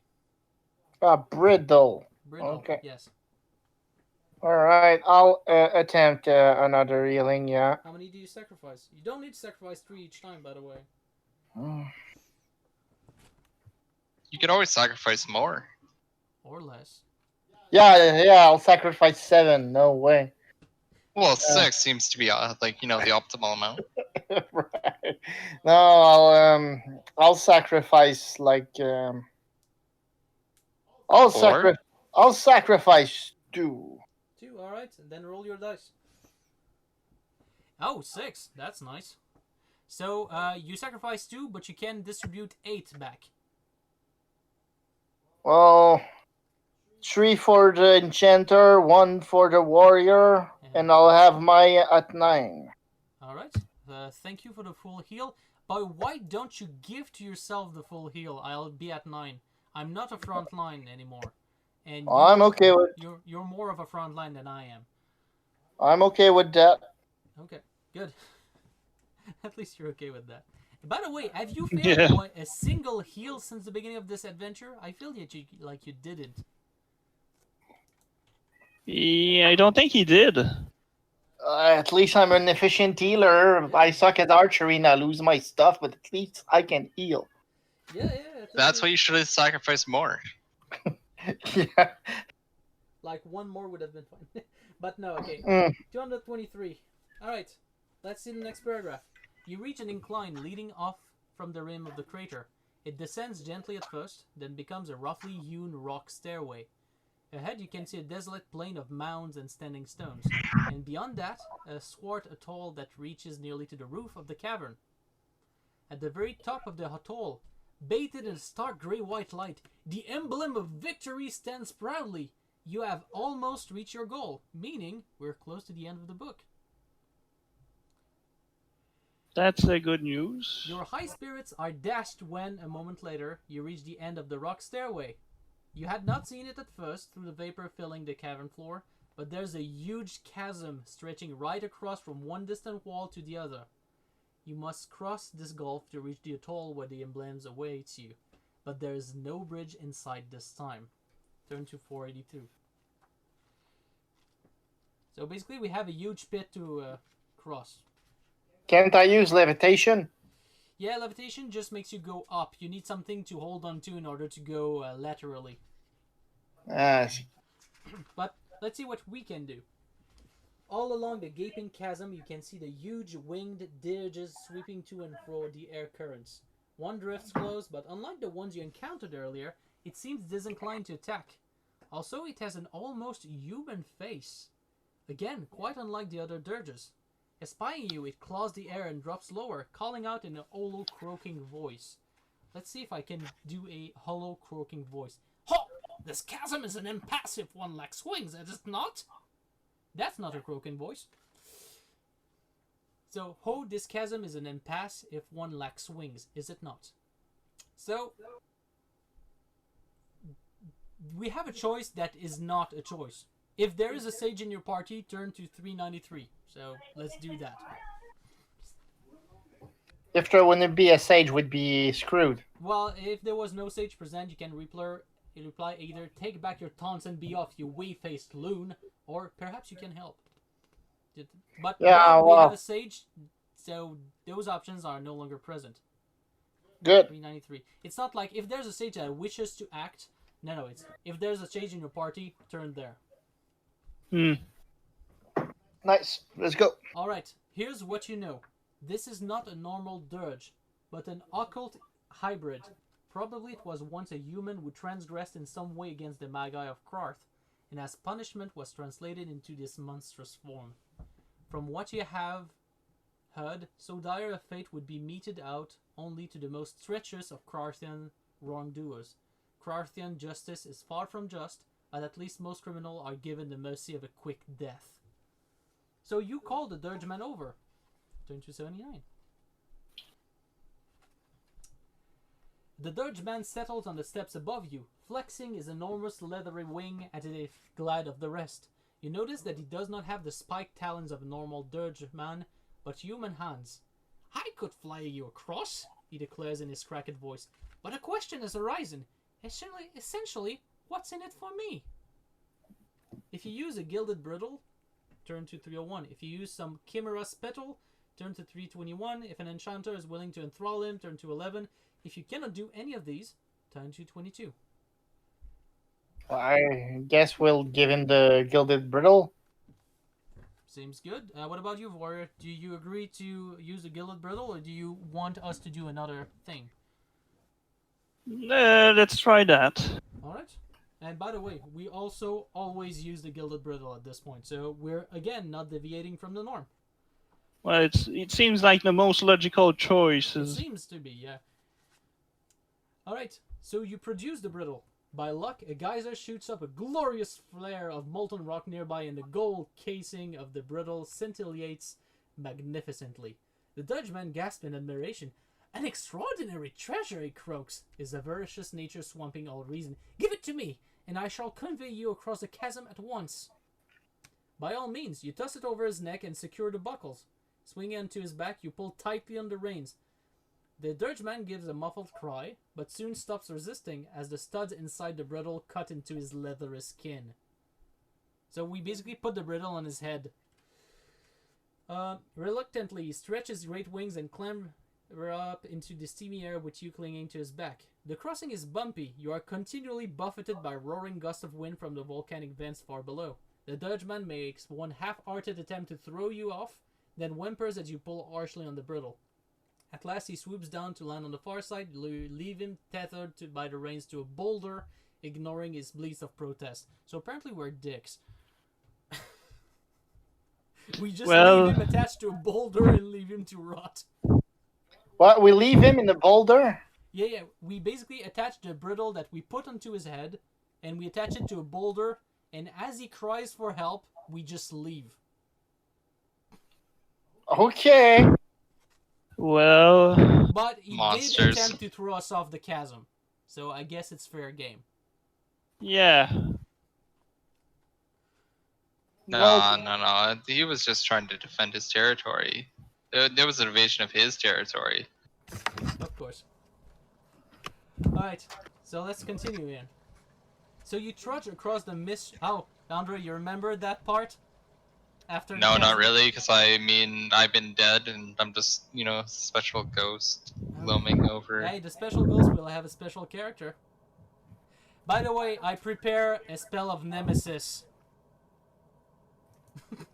I'm saying that right away. I'm removing all of my prepared spells, and I replace them by a spell of Nemesis. What does this spell does again? It's a 5th level spell that does 7 dice 6 plus 7 damage. Oh. Wait. You're not fully healed, are you? I am not fully healed. Uh-oh. Yeah. I mean, no, that's a good thing. Do you want me to attempt a kneeling for one entrance point? It's better if you don't, because if you fail, it'll be worse. Yeah, that's my thinking. Alright, so don't worry, I'm not willing to go into whatever we did on our first try here. You trudge across the mist-shrouded plain. Small creatures scuttle away as you approach, but you cannot make out their exact shape under the blanket of ground fog. Passing one of the stone monoliths, you take a quick detour to investigate it. The ancient sigils that cover its cracked surface seems alive with mystical power, but it is power that is close to you. Even the modern magi cannot read these immemorial runes carved 2 centuries ago by the true magi, who were slain by the eruption that destroyed the unholy city of Spite. What do they say, I wonder? A voice behind you makes you start. You turn to see the black-armored warlock who champions Magus Uru. He makes no aggressive move but bows, saying, Icon, sometimes called the Ungodly, at your service. I have seen what is ahead, and I believe that if we unite together, we stand a chance of reaching the emblem of victory. Separately, we shall certainly fail. I suggest an alliance, which is permitted by the rules of the contest, as you know.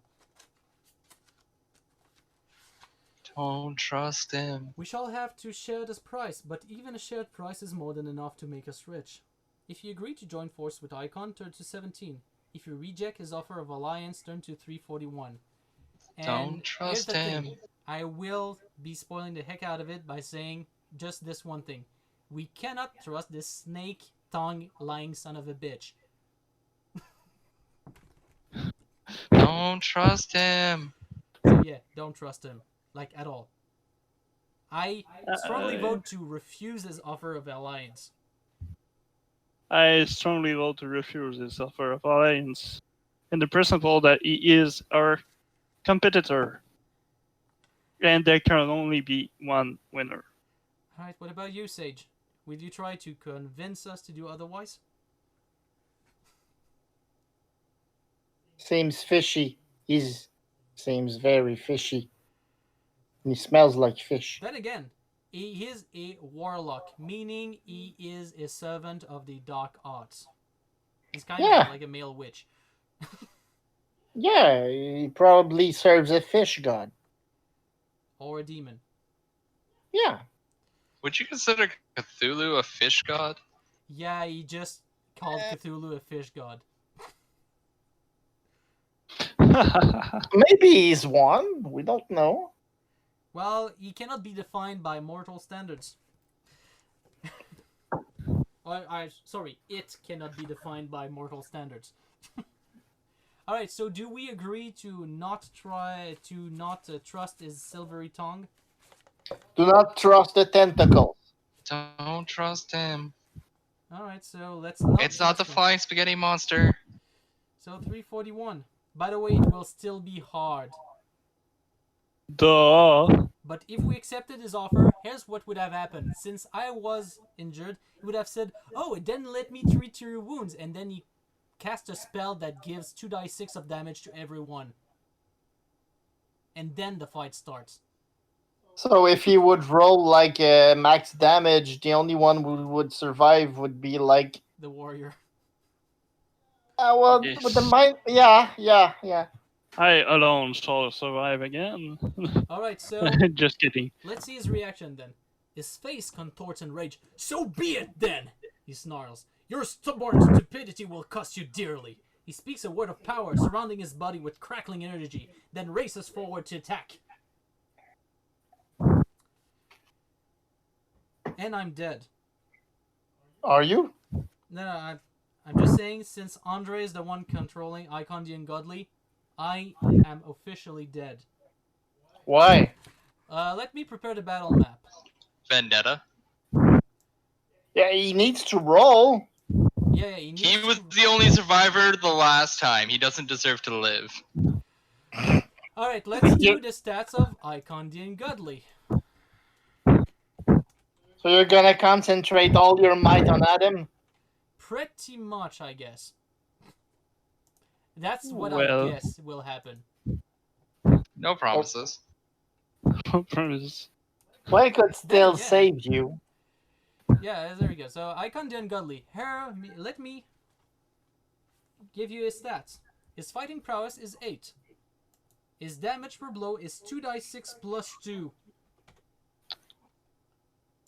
His psychic ability is 8. His awareness is 7, meaning he acts before us. His armor rating is 2. And his endurance is 28. Seriously? Seriously. Yeah. So we'll need to Alright, kick him up. here's the thing. He is immune to the servile enthrallment spell, meaning I cannot try to control him with a spell. He has cloaked himself in a spell of retributive fire. Anyone who strikes him in close combat is burned by this, losing 1 endurance point regardless of armor. Well, it's 1 endurance. Can live with that. And if we manage to win, we can continue the adventure. We were Hey. lucky last time.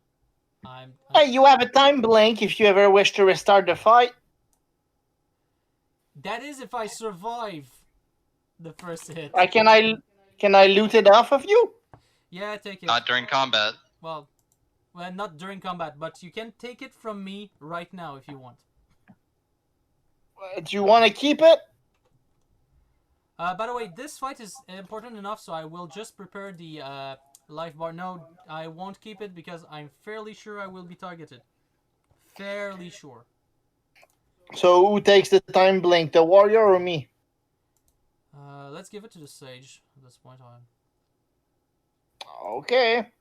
If it ever goes dicey, I'll try to time blink. All right. Then the fight starts. Icon's turn. Wait, so I only have a melee attack, right? Yes, you only can do melee attacks, but you do inflict 2d6 plus 2 damage if you hit, so good luck me, I Oh. guess. By the way, Adam, I still have the Talisman of Flames, right? Was it expended? Here's the thing, you only Yeah. brandished it, so by Okay, my cool. estimate, you don't lose it. Good. Nice. Wait, So that's it's how the order is? I thought the sage would be in slot 3 or 2. I No, thought he's 2 in was slot like 2. beside. That's slot 1, warrior. Sage is slot 2, I'm in slot 3. Yeah, it doesn't make Oh, sense. yeah, that's even worse. That's even worse for me. Yeah. Yeah, it is. Well, that's wonderful. Let's start attacking. And But you attack move. You moved. You cannot attack, right? No, he doesn't move. He starts the fight close to us. Oh, really? Yes. Okay. And you hit. Hey, Adam. How Guess who's many gonna damage die? do you kill me? I just want to see. Do you kill? 7 plus 2, 9 minus 2, 7. I survive. For now. Wow. Alright, it's our turn. Let's see if I get lucky. In order to hit him with my spell, I need to get a 4 or plus on 2 dice. Good luck. So in order to maximize my luck, here's what I'm gonna do. I'm gonna choose the defend action this turn. What do you do, warrior? I don't have any choice but to attack him, I think. You could also defend, and that's pretty much it. Yeah, but if I don't attack him, he will never die. So I take 1 damage because of No, his no. You take 1 damage aura. only if you hit. Only if Oh, you only hit if I hit. Okay. Yeah. So I attempt to hit him. Hit 2 dice roll, And, and well, I pummel. You miss. So that's it. What do you do, Sage? I wonder if I should heal you. Well, you can. And here's why. Even if I die, you could also use the Scroll of Time Blink to regain all of your lost possessions and restart the fight. Do you feel confident enough to avoid him, or should I heal you? I feel confident that I'm the only one that can one-shot him at a distance. Oh, you need to step away from him in order to use your spell. Is No, that I it? don't need to do it, but I prefer to do it because if he wants to follow me, he has to pass through you or use the defend action as well. Yeah. That's fine. That's fine. I'll heal you, Adam. Thank you. Finger crossed. 2 dice. So 8. That is great. I am now back to full health. Thank you. No problem. Alright. I have no more scrolls. That is correct. It is Icon the Ungodly's turn. What do you Well, decide? at this point, we're going to, switch it up and attack the warrior. Thank you. You hit. Of course he does. And by the way, you roll 2 damage for damage. 2 dice for damage. Still rolled another 6. Alright, so it is a total of 12 damage minus your armor. So minus 3. Ouch! So...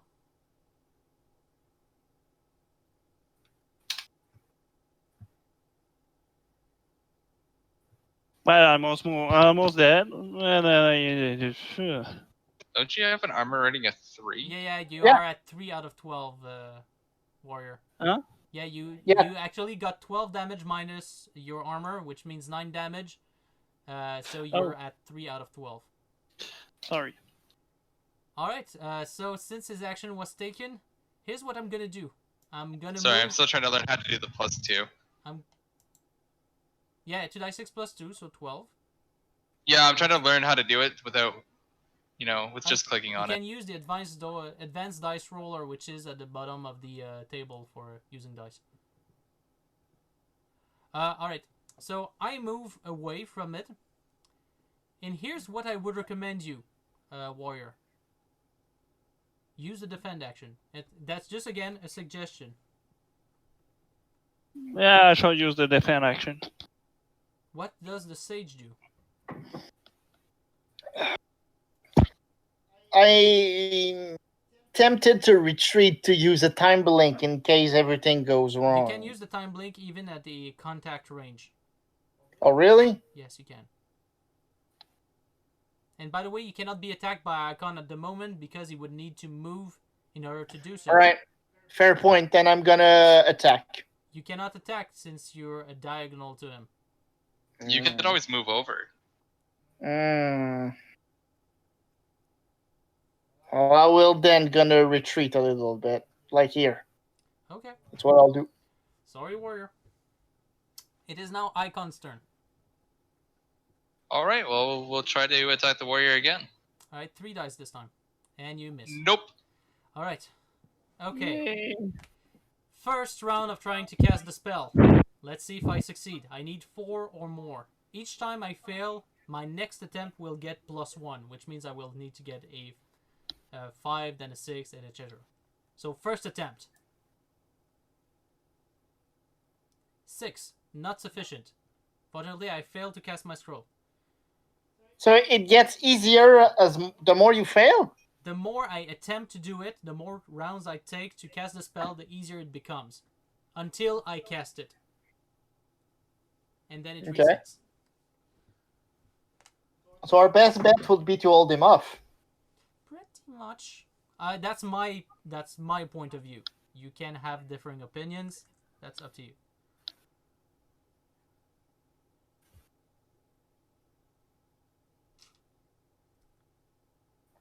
You could always Seriously, what they're thinking. You could always try to heal the warrior next turn too, Adam.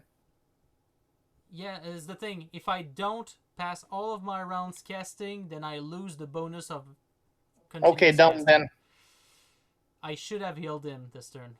But... No, it's fine. Done then. We're gonna pray. So what do you do this turn, Sage? I will defend.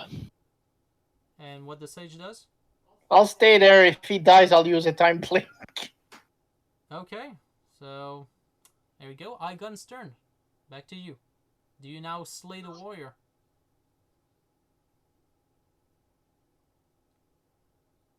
Andre?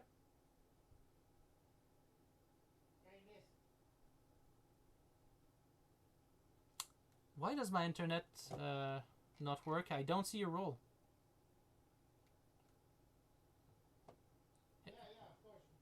Pierre-Yves, do you hear me? And my internet has gone back up again. Let's troubleshoot some problems.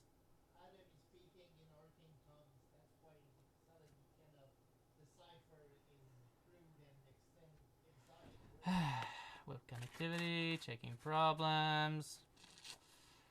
Sorry, guys.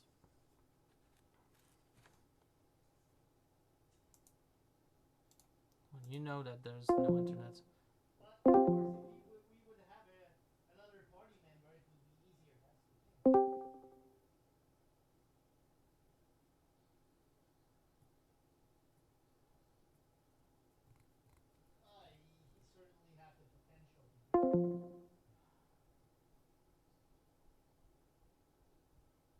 Come on, there's just no internet. Troubleshoot it. Sorry for you viewers, I'll just pause until that issue is fixed. Oh, maybe I won't have to pause. Let's reset the Wi-Fi adapter, let's see. Please. Yay, fixed. Now let's reconnect. And I'm back. God, then Sorry there's for- going to be a long period of time of Icon swinging very hard. Well, until you get lucky. That's gonna be the thing. You'll have a bonus of +1, so. No, not attacking. Only me when I'm casting a spell. Well, I'll continue casting. All right. Let's see. It's our turn, so I will attempt to cast. Now I now need 5 or more to succeed. 7, still not enough. Gosh dang it. All right. What do you do, warrior? I will attempt to. Well, at this point, I will attempt to. I don't know. Here's the thing. Should I? You I could- strike him. Sorry. What did you say? Should I attempt to strike him? Here's one thing that you could attempt to do. Since you defended last turn, you can move away from him, like shielding us still, but you can technically move away from him in order to make his next turn not attack you, but just running after you. How's that sound? Or you could attack. Oh, you could attack. Yeah, I can move. Over You could there. be, follow the warrior way and actually attack. So you decide to move? Strategic placement. I will put myself between him and you. All right. Well, thank you. What does the sage do? Heal me! No, I'm just kidding. One. Okay, I guess. You shall not pass. All right. By the way, Icon the Ungodly, it will be your turn, and since you have an awareness of 7, you have a movement of 3 squares. Wait. 1, 2, 3. All right, there we go. Okay, it's now back to us. By the way, you're no longer able to move the Stern Warrior because you have not defended Yeah, the I need last turn. to. Yes, I will defend this turn. All right, so my next action, well, we'll try casting again. So I need 6 or less this time. Eventually, I'll get it. 6 or less. 5! Yes, I got it. All right, let's see how much damage I do to Icon. Let's hope for a lot. Crossing fingers. 26 minus armor.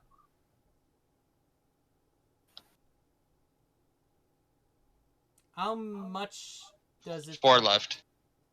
Gosh dang it. That's a I lot. was so close, but I had a crappy roll. That's not crappy, man. That's a lot. No, but I mean by the average of result of dice was kind of crappy.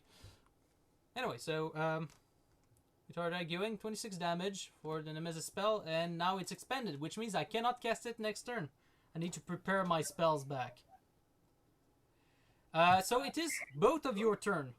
Here's your choice. You could try to defend again, or try to kill him. But here's the danger. He could strike back at you if you don't manage to kill him this turn. Come on, you know you want to strike down an ungodly being.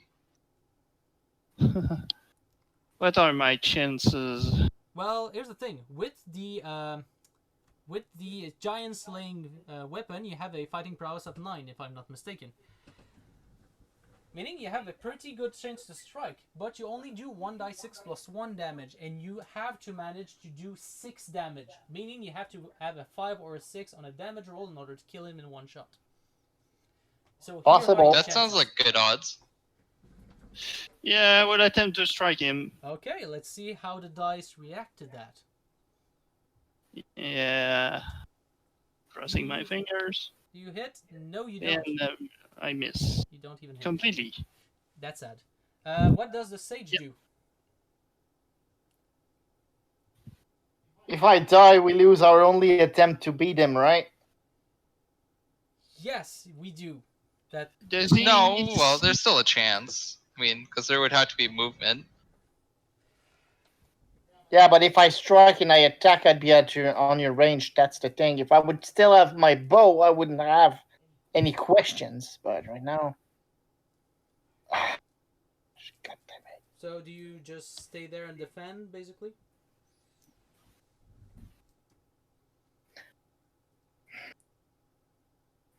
Yeah, that's what I'll do.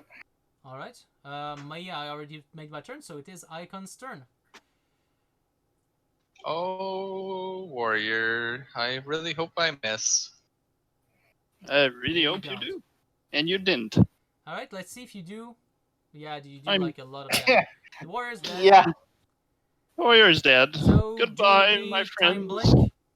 I think we should. All right. So use the scroll of time blink, and you can put yourself back. What the scroll of healing? Let's put back the fight as it was. So full life for the warrior. I was at 9 hit points, by the way. You were full stage, so let's just put back the fight where it was. Yeah, about there. So, did you update your inventory, Sage? Yeah, I put the scroll back and canceled the scroll of time blink. And by the way, I now have the spell of Nemesis prepared. Alright, Yep. it is now Icon's turn. Oh, look at that! A nice, wonderful enchanter there. And you hit. Oh, that's gonna be shameful. And you managed to kill me one shot. Damn it! And I'm dead. Well, Good luck, guys! I'm no longer in the fight. it looks like we have to begin from the start. Well, let's pummel him down, I guess. Yeah. Alright, good luck. Can we win? By the way, it's your turn. It is your turn. Well, Oh, you hit. good. And you do 2 damage, which is not enough, and you take 1 endurance damage because you hit the flame barrier. Alright, and Icon the Ungodly is unscathed. The sage moves. Alright, so that's your turn. Well, I'll need to assist. I won't have any choice. So, Icon, it's your turn. Well, I mean, it's only fair to share some love with the sage now. Of And you course. hit. Yeah. It's another fucking one shot. So it does a total of 12 damage minus 2, so he does 10 points of damage to the sage. Okay. So the sage is no more. God sakes. Good luck, warrior. And Good you miss luck. with your sword. I always miss. Well, actually, you It's wouldn't okay. hit the last time. This might be quick. This might. And you hit with Icon the Ungodly. And do you realize that actually accepting his help was a worse option than that? By the way, 8 damage minus armor. Was that taken into account? Minus armor. Yeah, you sorry. need to get back to the 3 hit points. 3 endurance points. 8 minus 2, 6. 5, I think. I think you were at 6. You're at 6. 6 out of 12. Yeah, 6. Sorry. So you have statistically no chance of winning. Yeah, I would try to hit him at least. Yep. Oh, you hit, and you do max damage. So you take 1 hindrance damage because of his barrier. Yeah, he has 6 turns to live. That's the thing. I've been scathed. All right, let's see if we can finish this. By the way, he did 7 damage. He did not do Oh, 7. 7. Sorry. And so you did 13 30 minus 3. So minus yeah, 3 you totally is dead. 10. You Negative, totally dead. negative 5. So, okay. Here's what I suggest. Because we died. Game over. Oh gosh, we're dead. That happened before. It's not the first time. So, here's my suggestion. We are able, and I'm strongly believing that we are able to get up to the point of the waterfall without any issue. Like 100% of the time. Except if we get very unlucky with like the barbarians or something, we should get unscathed to the waterfall point. So why don't we And that's a suggestion here. Get back to the waterfall point as if we did the adventure. Because here's the thing. The viewers on YouTube will probably have seen us do the adventure like 4 times already. And we know what we will do at this point. Sounds fair? I guess. I guess. I mean, what I'm wondering is what happened if we talk to the grannies. Well, it's after the waterfall. So if we start back at the beginning of the waterfall before we cross the bridge. Because usually when there's a last boss like that in a book, there's always a way to weaken him. At least Would be nice, eh? Yeah.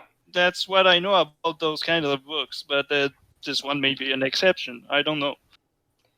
I think it's So, Andre- just a very difficult boss fight, and if Yeah. I managed to do my Nemesis spell from the start, we might have succeeded, but that's kind of a gamble.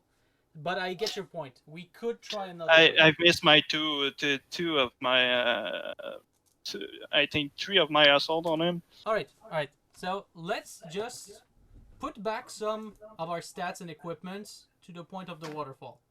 Sounds good? Alright, so, do you remember basically what you had? I had 2 scrolls of healing. I think I think I still had the Talisman of Flames, right? No, the Talisman of Flame will be gained after the waterfall thing. So I have 2 scrolls of healing. Was it before I lost It was everything before I you had? lost the bow. had? It was before. You have your bow and arrows, you have your money pouch Oh. with 15 golds, I Then, think I had you have the dagger of Vislet. Then I remember what I have. Okay. Sorry, what did you say, Warrior? I think I had some food on me left. I'm not sure. I think I had 2 food worth of. Did we use the gem of cold? The ice gem, yes, was used at that point. Okay. So that means that at that point I had like my quarterstaff remained food. I had food. I had the dagger of Viscelet, bow. I had 3 arrows. I had 3 scroll of healing and 1 food. Good. I'm set. Everything is as it was. Do you have your opal medallion? Ah, right. So I don't have any food. I had an opal medallion. Alright, if I understand, if I remember correctly, I had my silver armor, I had my money bag, I had the opal medallion. I had 1 scroll of time blink, 2 scrolls of invisibility, 1 scroll of healing, and 1 food. Yeah. Alright, I'll just, since we are at the waterfall, I'll keep the Nemesis spell for the moment, because it's kind of what I'm aiming for when crossing the bridge. But that's basically what we have. Andre, do you remember what you used to have? I've already reset my character. Alright, great. So, I will find back the paragraph that goes with the waterfall, if you don't mind. I'll just... We were all full life as well, right? That is correct. Good. Wasn't it like 365 or something, or is that where we started? I think it's 142 or something like that. Just a moment, I'll check 142 just to make sure. Oh yes, it was exactly War 42. So why don't we start with the warrior? Were you happy with your previous decision of not crossing the waterfall? Francis? Yes. Like, are we restarting right now? What? So we're restarting right now. Except if you wanted to get that for a future seance, but I thought we would just try and reset. Oh, okay. We start. Yeah. Well, I won't cross the waterfall if you ask me. Okay, so you decide to cross the bridge nearer to you.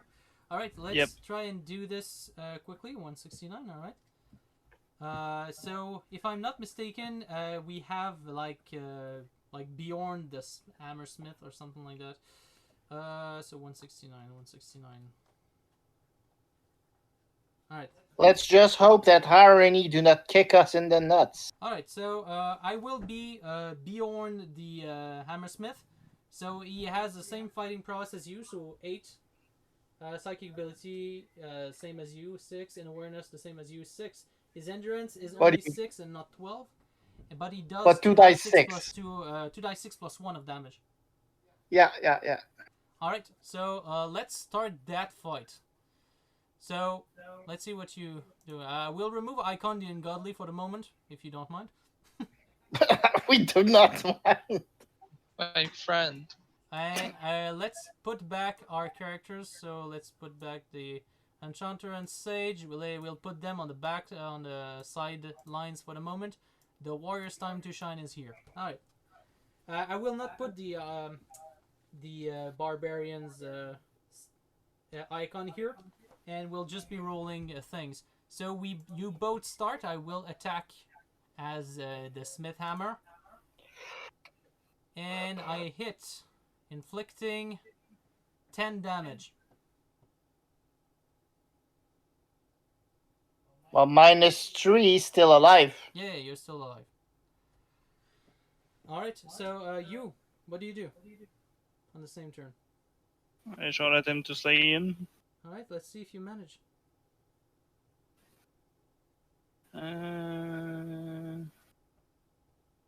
2 dice. Oh, you hit. Phew. I cannot And how many see. damage do you do? Um, Does he have any armor, by the way? Armor rating of 1. So you managed to do 3 plus 1, 4 minus 1, so you do 3 damage. He has 3 endurance left. So second round, he attacks and misses. Your turn. Good. 2 You miss as well. Alright, third round. as well. He attacks and misses because he doesn't have a magic sword. Good for you. What about you? Oh, you hit. You clearly hit. Do enough damage this time. You do 3. He has 1 endurance left. Ah, damn it. Seriously? Yeah, seriously. Fourth round. He strikes and hits and does 7 damage. He's at 1. You have 1 endurance left.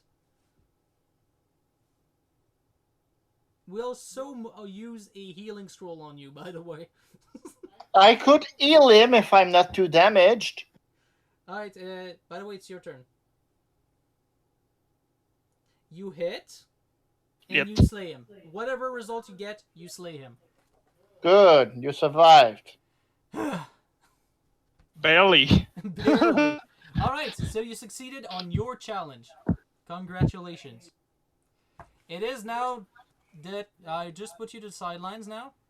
There we go. And it is now the Trickster's turn. You still attempt a waterfall? Oh yeah, there's no way I'm not going through that waterfall. Seriously. Every turn. Alright, use the waterfall. I'm gonna be honest with you. I wasn't planning on going this late because I was planning on throwing on a stream later this evening Oh, after if- the role playing. do So you just want us to stop? no, we can keep going for a bit. Like I don't have a planned starting time because I know we started late. That's why I was questioning earlier if we were continuing. Okay. Well, you sure are someone with a lot of determination, even though it's not very well placed, but I'll hand you that. You are determined. Right. Hey, a Trickster will steal everything if possible. Yeah. So let's see. 113. Sorry, I just lost my paragraphs. 113, 113. And if you decide to go to the bridge, 464. So 464. Well, at least you have a chance of not having your stuff Try to pulled roll out. equal or less than your awareness. Is that equal to your awareness? I believe it is. All right. Do gain the Chimera Awareness of 8. I gotta copy that down again. I don't know where that was. It was in the chat of Roll20. Yeah, I gotta find it now. Do you want me to just write it down again? No, it'll be fine. I'm gonna scroll for it. Alright, so, blah blah blah, you filch the, now, Calamira Spittle, great. Now 267, as you face this enemy, do you try to use your wits, or do you try to fight him? Alright, let's go wits this time, because this way if I fail, then everybody sees how, you failed this one. Alright, 222, let's go into descriptive mode. Dearest foe, you reply, feigning astonishment. This may be your understanding of our relationship, Eurandus, but it is not mine. Candidly, I slew you only by accident, and I have no recollection of ever having met before that time. Certainly, when about the prophetess was far deadlier enemy of mine than you were. Also, Guthar Redbeard, and Lacton of Crescentium, and then there was... Eurandus has heard enough. He gives a furious bellow and charges down the bridge towards you, thrusting his sword forward like a lance. So, again, you need to have equal or less than your awareness. You remember what to do if you fail. You succeeded! Congratulations! I feel like I need to fudge that roll and make it a fail. Yeah, if I had some animatics of confetti going everywhere and a party going on, I would do so. But I'm lazy. 320, 37. So you finally got it. It was like fourth time's the charm. No, I think it's third time. It is your Fourth. third time. No, this is the fourth. You sure? Because I... 100%. Okay. Because the first time I failed, and then there was the 2 fights, and then this is the second time attempting the awareness roll. Yeah, so that's your third time at the waterfall. Fourth time at the waterfall. No, the first time you died was at the barbarians. No, because we made it to the waterfall 2 other times. I did the awareness check the first time, then I died to him, obliterating me from a spell. Then I died again to him today, him obliterating a spell. Oh. And then this time, I actually outmaneuvered this. Oh, no way. So, at this point, let's see what happens if you succeed. You twist... I made a detailed confetti animation. Nice. Confetti. Whoosh. You twist to one side at the last moment, deftly evading the point of Eurandus' sword. Even before he has time to realize what you're doing, you've put your hands on his shoulder and vaulted over his head. He gave a wail of despair as, staggering blindly, it topples over into the gorge. You continue to the end of the bridge, where the hags and goggling. So much for Eurandus, you tell them. And you succeeded. You are now at the other side of the bridge. You're farther than you ever were. And you might stand a chance against Icon the Ungodly now. Maybe. Alright. When the sage crosses... alright, let's go to the sage. 426. I'll cross the bridge and not the waterfall. Alright, let's see what is the challenge for the nearest bridge. 157. Because I actually don't know what happens if you don't cross the waterfall.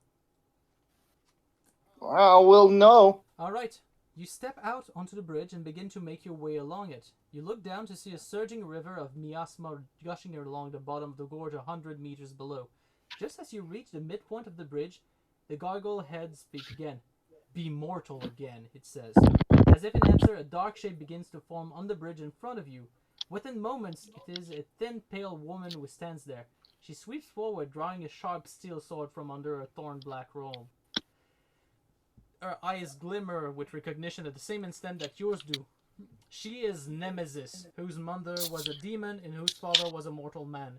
She was your bitterest foe, until the day you took her life 6 years ago.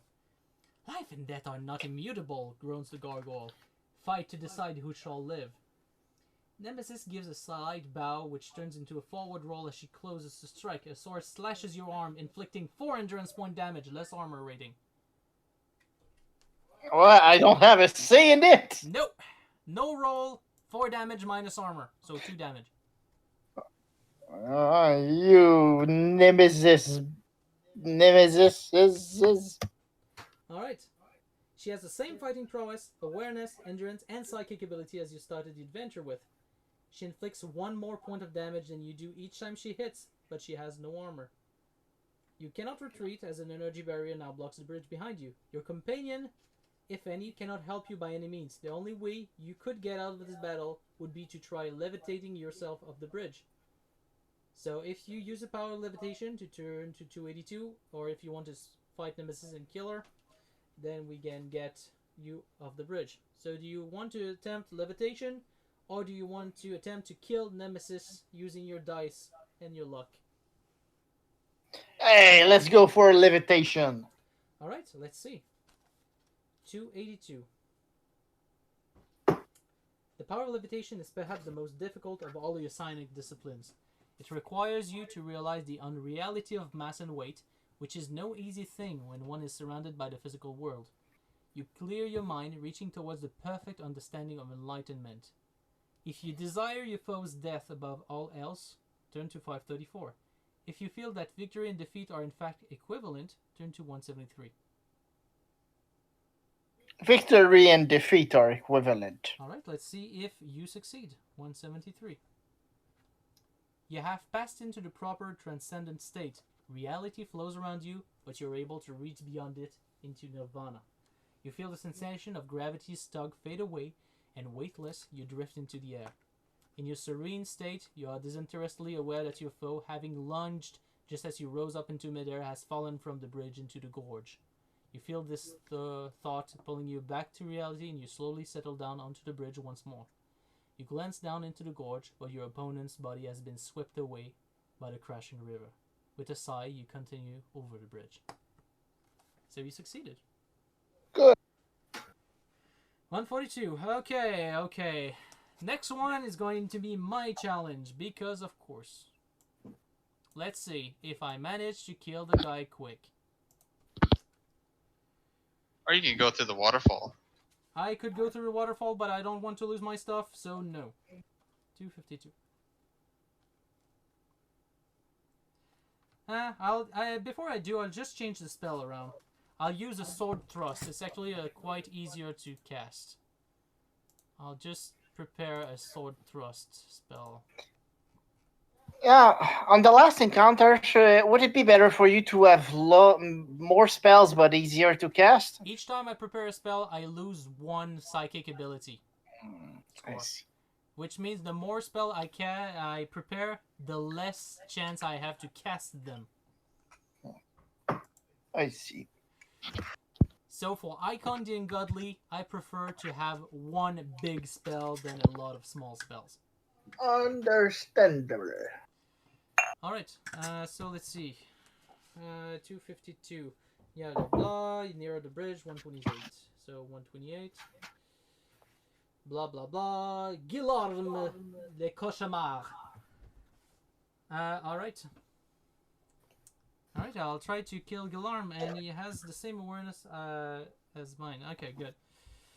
Alright, who wants to roll as Guillerme? Icon the Ungodly does.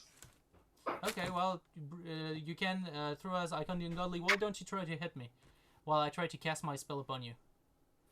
And by the way, for auditor, cauchemar means nightmare.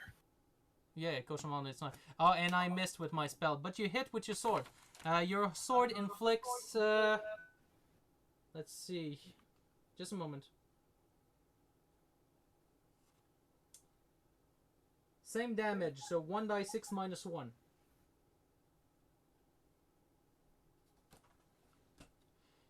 Yeah, you kind of just not do damage. Alright. Next round. Wow, what a great sword. Now I need 7 or more to hit. And I miss. What about you try to hit me again? Icon the Ungodly doesn't miss. Of course he doesn't! And of course you do 5 damage. Alright, minus 3 damage. 3 endurance. Alright, good. Alright. Third time. This is the charm. Alright, let's try my spell once again. And I miss again. What about Icon the Ungodly? And of course he hits. How many damage? Okay, so this time no damage. Alright, cool. Cool. Now 9 or more. And of course I miss. What about you? And you miss. You miss. Because you have the same How fighting, much you have a fighting prowess of 6. how much hit point do you have, Adam, right now? 7. Good. Because I don't see it. Ah, no. His fighting prowess is 1 point greater. He actually hits. Sorry. So wait, how much health or endurance do you have left? Because we can't see it. He has still full endurance, which is 10, if I'm not mistaken. Yeah, but we can't see yours. Mine is That's the 7. enchanter. You cannot see mine? Huh. Weird. Nope. Alright, just a moment. I'll Yes. You enchanted your life bar. Alright, done. It's supposed to be corrected. Yes. All you right, well, we're dispelled rolling the to hit. enchantment. So you hit, so damage. Again? Seriously? Yep.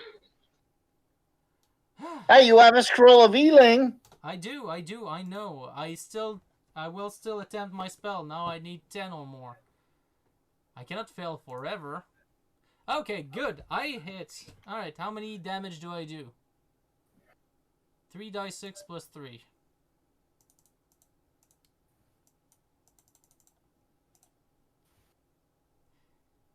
But he has 3 armor, meaning he has 3 hit points remaining. By the way. Crap, man. Rip. Alright, your turn. And you miss. Hey, I miss. This time you friggin' miss. Alright, I prepare another sword thrust spell. Taking my turn doing that. Alright, you can attack again. And now you... Hey, I hit. Alright, how many damage? Of course, 4. 2. I have 2 remaining. I will use that turn to use my scroll of healing. That's been the Good toughest plan. fight I've had so far. Good call. And I heal 8, which means I'm now full life. The guy must be a little frustrated. Alright, so you hit, of course you And do. I hit. Doing 3 damage, so 1 damage on me. Alright. It's like if you had a whole lifetime to hit Adam. Oh god. You must have a field day now. Alright. Well, I mean, you let me 7 or roll. less. Okay, I miss, of course. Alright, your turn. And you I miss. miss. Once. I think it happened twice this fight. Mm-hmm. Alright, so now I need 8 or more. And I miss. Your turn. Hit! How many damage? Nothing. Alright, good. What? Yeah, he does a lot of not damage. But how can you do nothing? Because he does the same damage as I do, and he rolled 1 die 6 minus 1. And he rolled a 1. Alright, now This is the second minus 1 that I. Alright. This is the second 0 that we've hit. Okay, now I got it. Now he's friggin' dead. He has like 14 damage on his ass, and he's dead. Dead. Nothing. Dead. I spent a friggin' healing scroll on that. Hey, but at least his last attack did nothing. Alright, remove scroll of healing. Alright, done. Now I will re-prepare the second spell just for the heck of it. No. But second spell might be useful. Alright. Sorry if I felt agitated. It's the first time I've had difficulty with that guy. But then again... Don't let Icon the Ungodly roll. Then again, I let Andre roll the rolls, and I feel like karma-wise, it is fair. It is totally fair. But you didn't die, so I don't think that's completely balanced yet. Don't worry. I died to Icon the Ungodly, so at least there was that. You can at least... But you didn't die to the waterfall, is what is the real thing that matters. It's not Yes, because but you decide did each time that to to use the yourself. waterfall that I I'm need sorry, to do but it's by your own decision. The only thing Yeah. I'm Adam responsible rolled for is twice the and killed me twice with the spell burst, Yeah. or the sword burst for the Well, enemy. The sword was only done once, the charging with the sword, and that was your roll. That was not mine. To avoid it. The spell Out of the was totally 4 mine. times that you've rolled for that, you've hit twice and Uh, killed me twice by the with way- both of those rolls.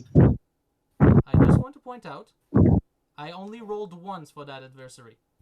All the rest of the time that you went to the waterfall, you were the one to roll. Oh, I mean, I'll completely take the blame for the awareness rolls for the 2 times, but the 2 other times were you rolling the spells. No. I only first. rolled the spell once. Yeah, the once this session. Oh, okay, you're talking. No, not once this session. You never had to fight him before. That I will stay on that. I don't remember you fighting No, him. I've fought him twice now. No, I've done 2 awareness and 2 fights. I will 100% guarantee if you watch your YouTube videos that I fought him twice. Alright, we'll check that, but I can guarantee you only went to that trial 3 times. Well, 4th if we count just now. Alright. Yeah. No, I think it's actually the 3rd time. Like I said, I will check back the videos, but I'm fairly sure you only went to the waterfall thrice, and 3 times was this charm. I don't know if it's L, but at least you didn't die at the end of being tied up and put as a dragon bait. Yeah, Because I will always remember that game. I played with Adam, and yes, I was against It my was will. not my My idea. character was I was put the game master at and the time, used and it as was a not bait my character's on a dragon. decision at this point. so. Alright, so Yeah. let's just get that out of the way here. We have all crossed the bridge. That is a premiere. Congratulations, group. Achievement unlocked. You all survive. Alright, 98. Alright, so let's see. The big boss. Alright. Alright, so now, we are now in front of the temple, close to the hags. Do we try to talk to the hags? Do we try to go around the temple? What do we do? I vote to talk the hags. Okay. Same here. Okay. Let's talk to the hags. Alright, let's talk to the hags. 212. We're gonna flirt with the Yags, right? Well now, weird sisters, what you doing? You ask, almost retching at the sight of their snaggle-toothed gums when they grin up just at you. Just our cooking, says one, clattering the stone lid of her pot aside. A bilious aroma wafts up, stinging your eyes. The hags all cackle madly at this. Another of them scuttles over to curse you. Want a little taste? She proffers a ladle dripping with steaming gruel. Wait a minute, the flavor's not quite right, screeches another, dropping a dip, composing a hand into a bubbling cauldron. If there's an enchanter in the party, he or she could try to enthrall one of them in order to find out what they know about the dangers ahead. If so, turn to Do that. 203. If not, you can agree to sample their potions, 103, or you can enter the temple or walk around to the left or the right. Yeah, here's the thing. I don't believe in my luck, because I would need, if I try to enthrall them, to have a 4 or less in a roll of 2 dice. Hmm. Well, I believe in your luck. Seriously, you want me to try to enthrall one of them? Yes. Is there any way you can boost I'm ready your to choose change? any decision that will lead to my danger. I'd Well, say. I'm almost dead, so Yeah, What? you could probably heal the warrior. That would be great now. Oh yeah, I'll try healing. Sorry. How many points do you sacrifice? I forgot about my HP for a while. I'll go with 4. 4, alright. Let's sacrifice those 4 and then roll your dice. Oh, 5, that's good. So that means you have 12 points to redistribute after you sacrifice your 4 points. All right. So I'll go full, and then we're gonna give 8 to the warrior. Alright, good. Yay! No, by the way, you can just give 6 to the warrior. You were Oh. at 8 out of 10, you sacrificed 4, which means that you were at 4. Mm. So you gave 6 to yourself. So you have to give 6 to the warrior. Oh yeah, that's fine. 6 to the warrior. Sorry. Okay, just wanted to share. Alright, so you want me to try to enthrall one of the hags, is that correct? Well, should we sample the potions? Yeah, should we trust the hags that were just happy to see us die? No, enthrall. Enthrall. Enthrall. I go for the enthrall. Good luck. I hope it's not going to be what I You can expect. do it. What I mean by that, I hope they have a little more lenient kind of. Okay. You call the enthrallment spell to mind. Several of the hags watch you suspiciously. When you cast the spell, check to see if the hag you're trying to enchant manages to resist. She has a psychic ability of 7. If you successfully enthrall her, turn to 374. Okay, if you fail, the hag realizes what you're up to and flings a pot of acid over you, causing the loss of 1 endurance point. That's not too bad. Could Can be you worse. try again? And you can keep trying, losing 1 endurance each time you fail if you wish. By the way, it's my wish at this point, so I will attempt it once. And see if I continue afterwards. Alright. Well, I mean, you have 9 endurance. And I already used we have one someone healing who scroll. can Do you heal you. want me to waste another one? Got a sage to heal you. It's fine. Alright, I'll attempt the first one. Let's see if I manage to get 4 or less. No. I lose 1 endurance. try again. Combate! So with no, not -8. I have That was a freaking pot of acid. alright. Now I need 5 or more. Because I'm willing to be fair play and try 5 or it 3 less. times. I'll just try it 3 times though. So 5 or more. 5 No. or less. 5 or less, yes, that's correct. 5 or less. Hmm. Alright, third time. I need If there's a compilation for every time you say something or more, they would be quite high at this point. Yeah, I probably. would If there was a withdraw. counter like that, it would be quite high. Let's say 6 or less. Seriously. 1 less endurance. One Well, more try. 7 is the average roll on 2 dice. I mean, you could keep trying. Yeah. You really want to see me die to hags, do you? I can heal you. No, I'm sure there's something good. It's only a Hexard. It's a hunch. And here's But the I'm thing. sure that. After I successfully cast the spell, they need to do a resistance check, and if they succeed, it counts as I failed. And I need to reset at 4 once again. Just to let you know. One more try never killed anybody. Alright, 1 more try. Let's see. Would you look at that? I failed. Seriously. Oh god. Alright. I mean, another try never killed anybody. Yeah. Alright, I'll follow along with you because I think your character suffered enough. And I feel like I should suffer a little bit more. Alright. If you roll higher than 8. like this, that's gonna be like I'm done. Just no more. Okay, I I'm not succeeded. pushing further. I Yay, succeeded. That time it was success. okay. Now I need to roll for the hags. Do they resist? They need 7 or less on 2 dice. And of course they succeed. Oh damn. And I get another acid to the face. Seriously? Yes. Oh.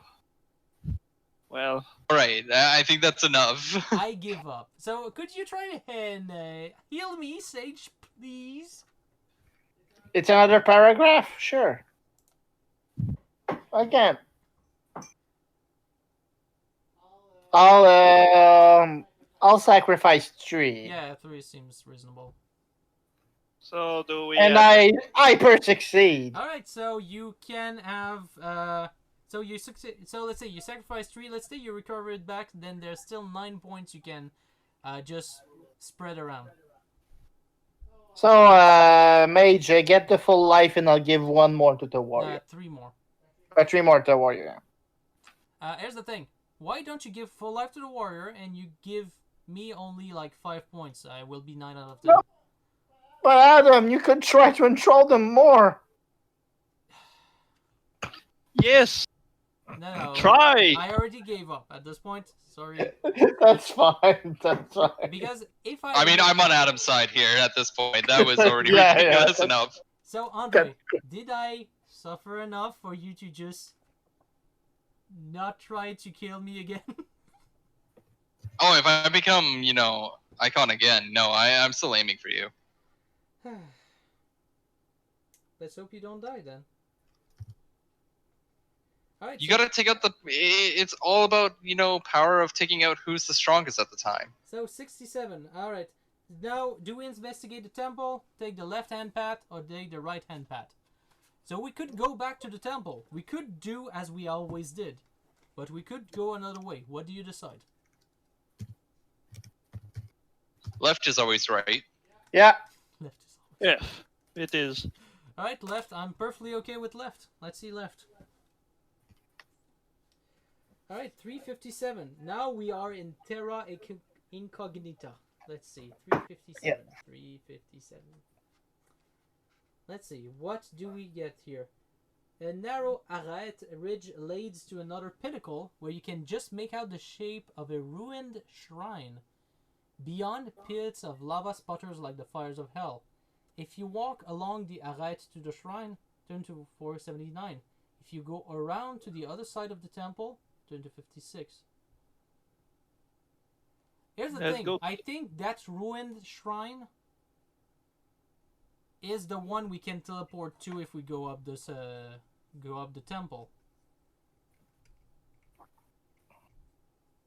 I feel like it's that one. So my vote would be to try and go around the other side of the temple, but you can vote something else if you want. I vote for the Runet Shrine. Okay, so you vote for the shrine. What does the Trickster say? I think the shrine sounds like a good idea. Okay, what about the sage? Let's go for the shrine. I need a moment to Alright, 479. meditate. 479. 479. You have to move slowly across the knife-edge path as steep rock slopes lead down into sulphurous mist to either side. Ahead, the ruined shrine looms in the darkness. A scrabbling noise causes your pulse to quicken. You fancy you saw the flutter of a white robe up ahead. Shapes are clambering onto the path behind and ahead of you. Your attackers are death fetishists, their bodies daubed with grey corpse paint and with horrific death masks hiding their faces. They wield their bone-handled falchion with a skill and deadly speed born of fanaticism. Okay, so yes, we need to fight people. Great. They don't have a lot of endurance, but they do a heck of a lot of damage. Alright, let's set the stage. Hey Adam, did you prepare another spell or you keep your own? I prepared two spells, white fire as well as sword thrust. Okay. Okay, let me tell you why this fight will be difficult. But first I will set the stage like I said. So, there we go. Oh my god, I can throw stuff. Alright. So, that's one thing. Alright, so where are we all? So, oh, come on. So, the warrior, let's say, is here. The trickster is here. We have the sage right here. We have the enchanter right here. So, that's good. And we have 4 dead cultists. Alright, so let's just use another of these ones.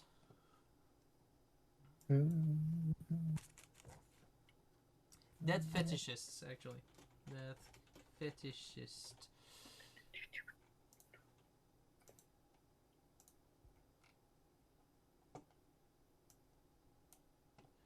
Alright, so they have a physical prowess of, let's see, of 5. So they don't hit that much. But their damage per blow is 4 dice 6. Ow! If they manage to hit, you have a strong chance to die. Their psychic ability is 5. Their awareness is 6, meaning they fight at the same time as most of us, except the the Trickster, which is now alive, so we take into account his turn. And they each have 4 of endurance. So they basically, you sneeze on them and they die. At least there's... They're glass cannons. Alright. And the only way to flee would be beyond them. So we need to actually get past them on the right. So there's one here. There's one here. There's one here. And there's one here. Yes, we're surrounded. And yes, I'm close to one of them. Alright. Would that be okay if I use one of the scrolls of invisibility if I manage to survive? If you won't. Well, you wanna run out- let's try and fight this fair and square. Alright. So, Trickster, you're first. All right, so I'm going to try to attack the one that is in front of me. Alright. And you miss. Now it's the time of everyone else. So... How much endurance do they have? 4. Hmm. So, Armor? by the way, they don't have armor. Okay. By the way, for the stage, if you wish to attack, I suggest you let the fetishists come to you because they have the same initiative. So basically, we can do the order basically how we want. Well, But they still can do something even if you kill them this round because they act at the same time as you do. So on my end, I'll just roll for dead fetishist, the dead fetishist that attacks me, for instance. Let's see if I manage to hit myself. No, I don't hit myself. Let's see if I manage to hit the Trickster. No, I don't. Let's see if I hit the Warrior. I don't. Alright. All those dead fetishists do nothing. This one would move right here. Alright. So what does the Warrior do? Them to hit the guy in front of me. Alright. roll away. Alright, you hit. How many damage? 6, which is enough to kill it. Alright, we have one down. Good. What about you, Sage? I throw a dagger at the one in front of you, Adam. Well, there are 2 beside me. But you can do it. I'm appreciative for the gesture. it'd be better if I would actually do it at the one in front of me at that point, because it would save my ass more. Yep. So I'll do it at that one. It will help you either way. Yep, except if I die, but that's beside the point. Try to hit. And you hit.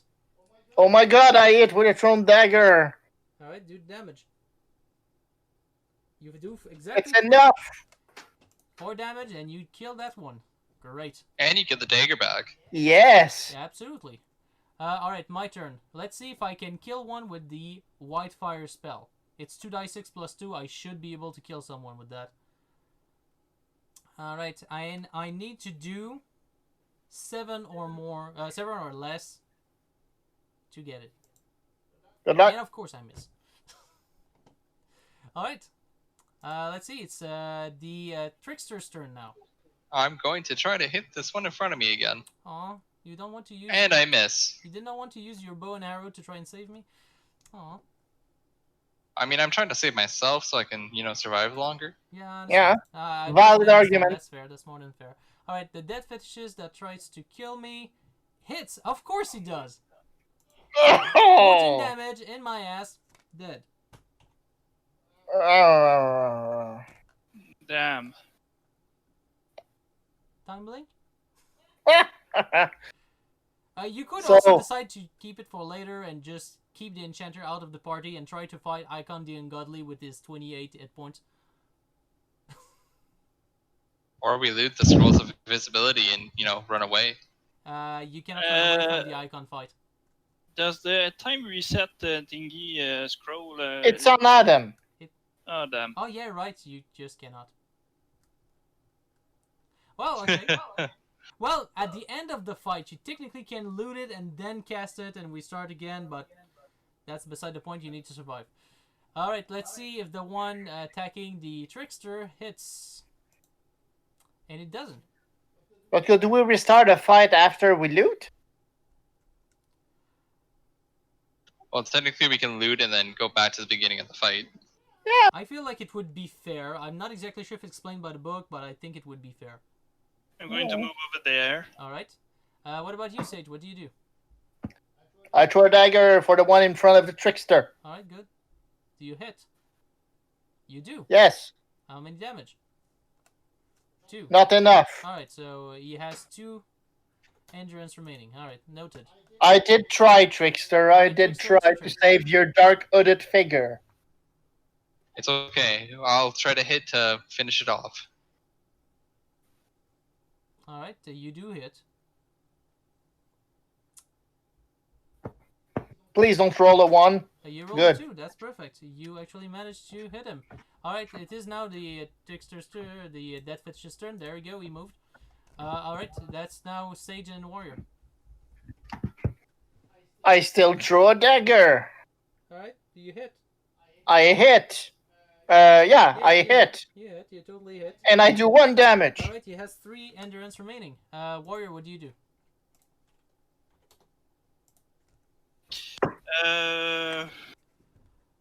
Well, I cannot pass my, cannot move past my That is correct. teammates, right? That is correct.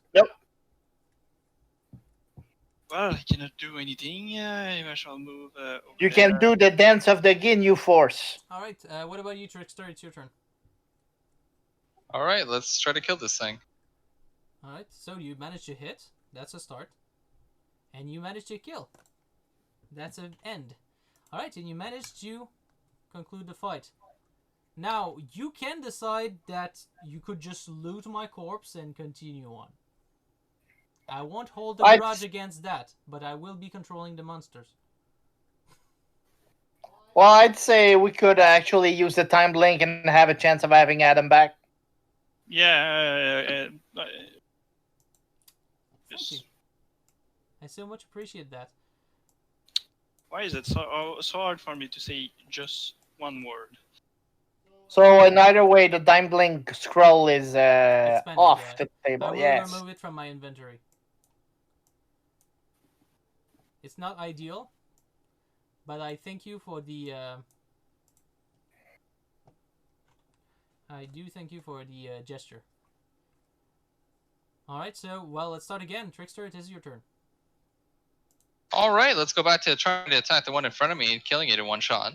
That would be good, eh? Oh, you hit. Yes. And Nope. you do 2 damage. Yeah, it did 2.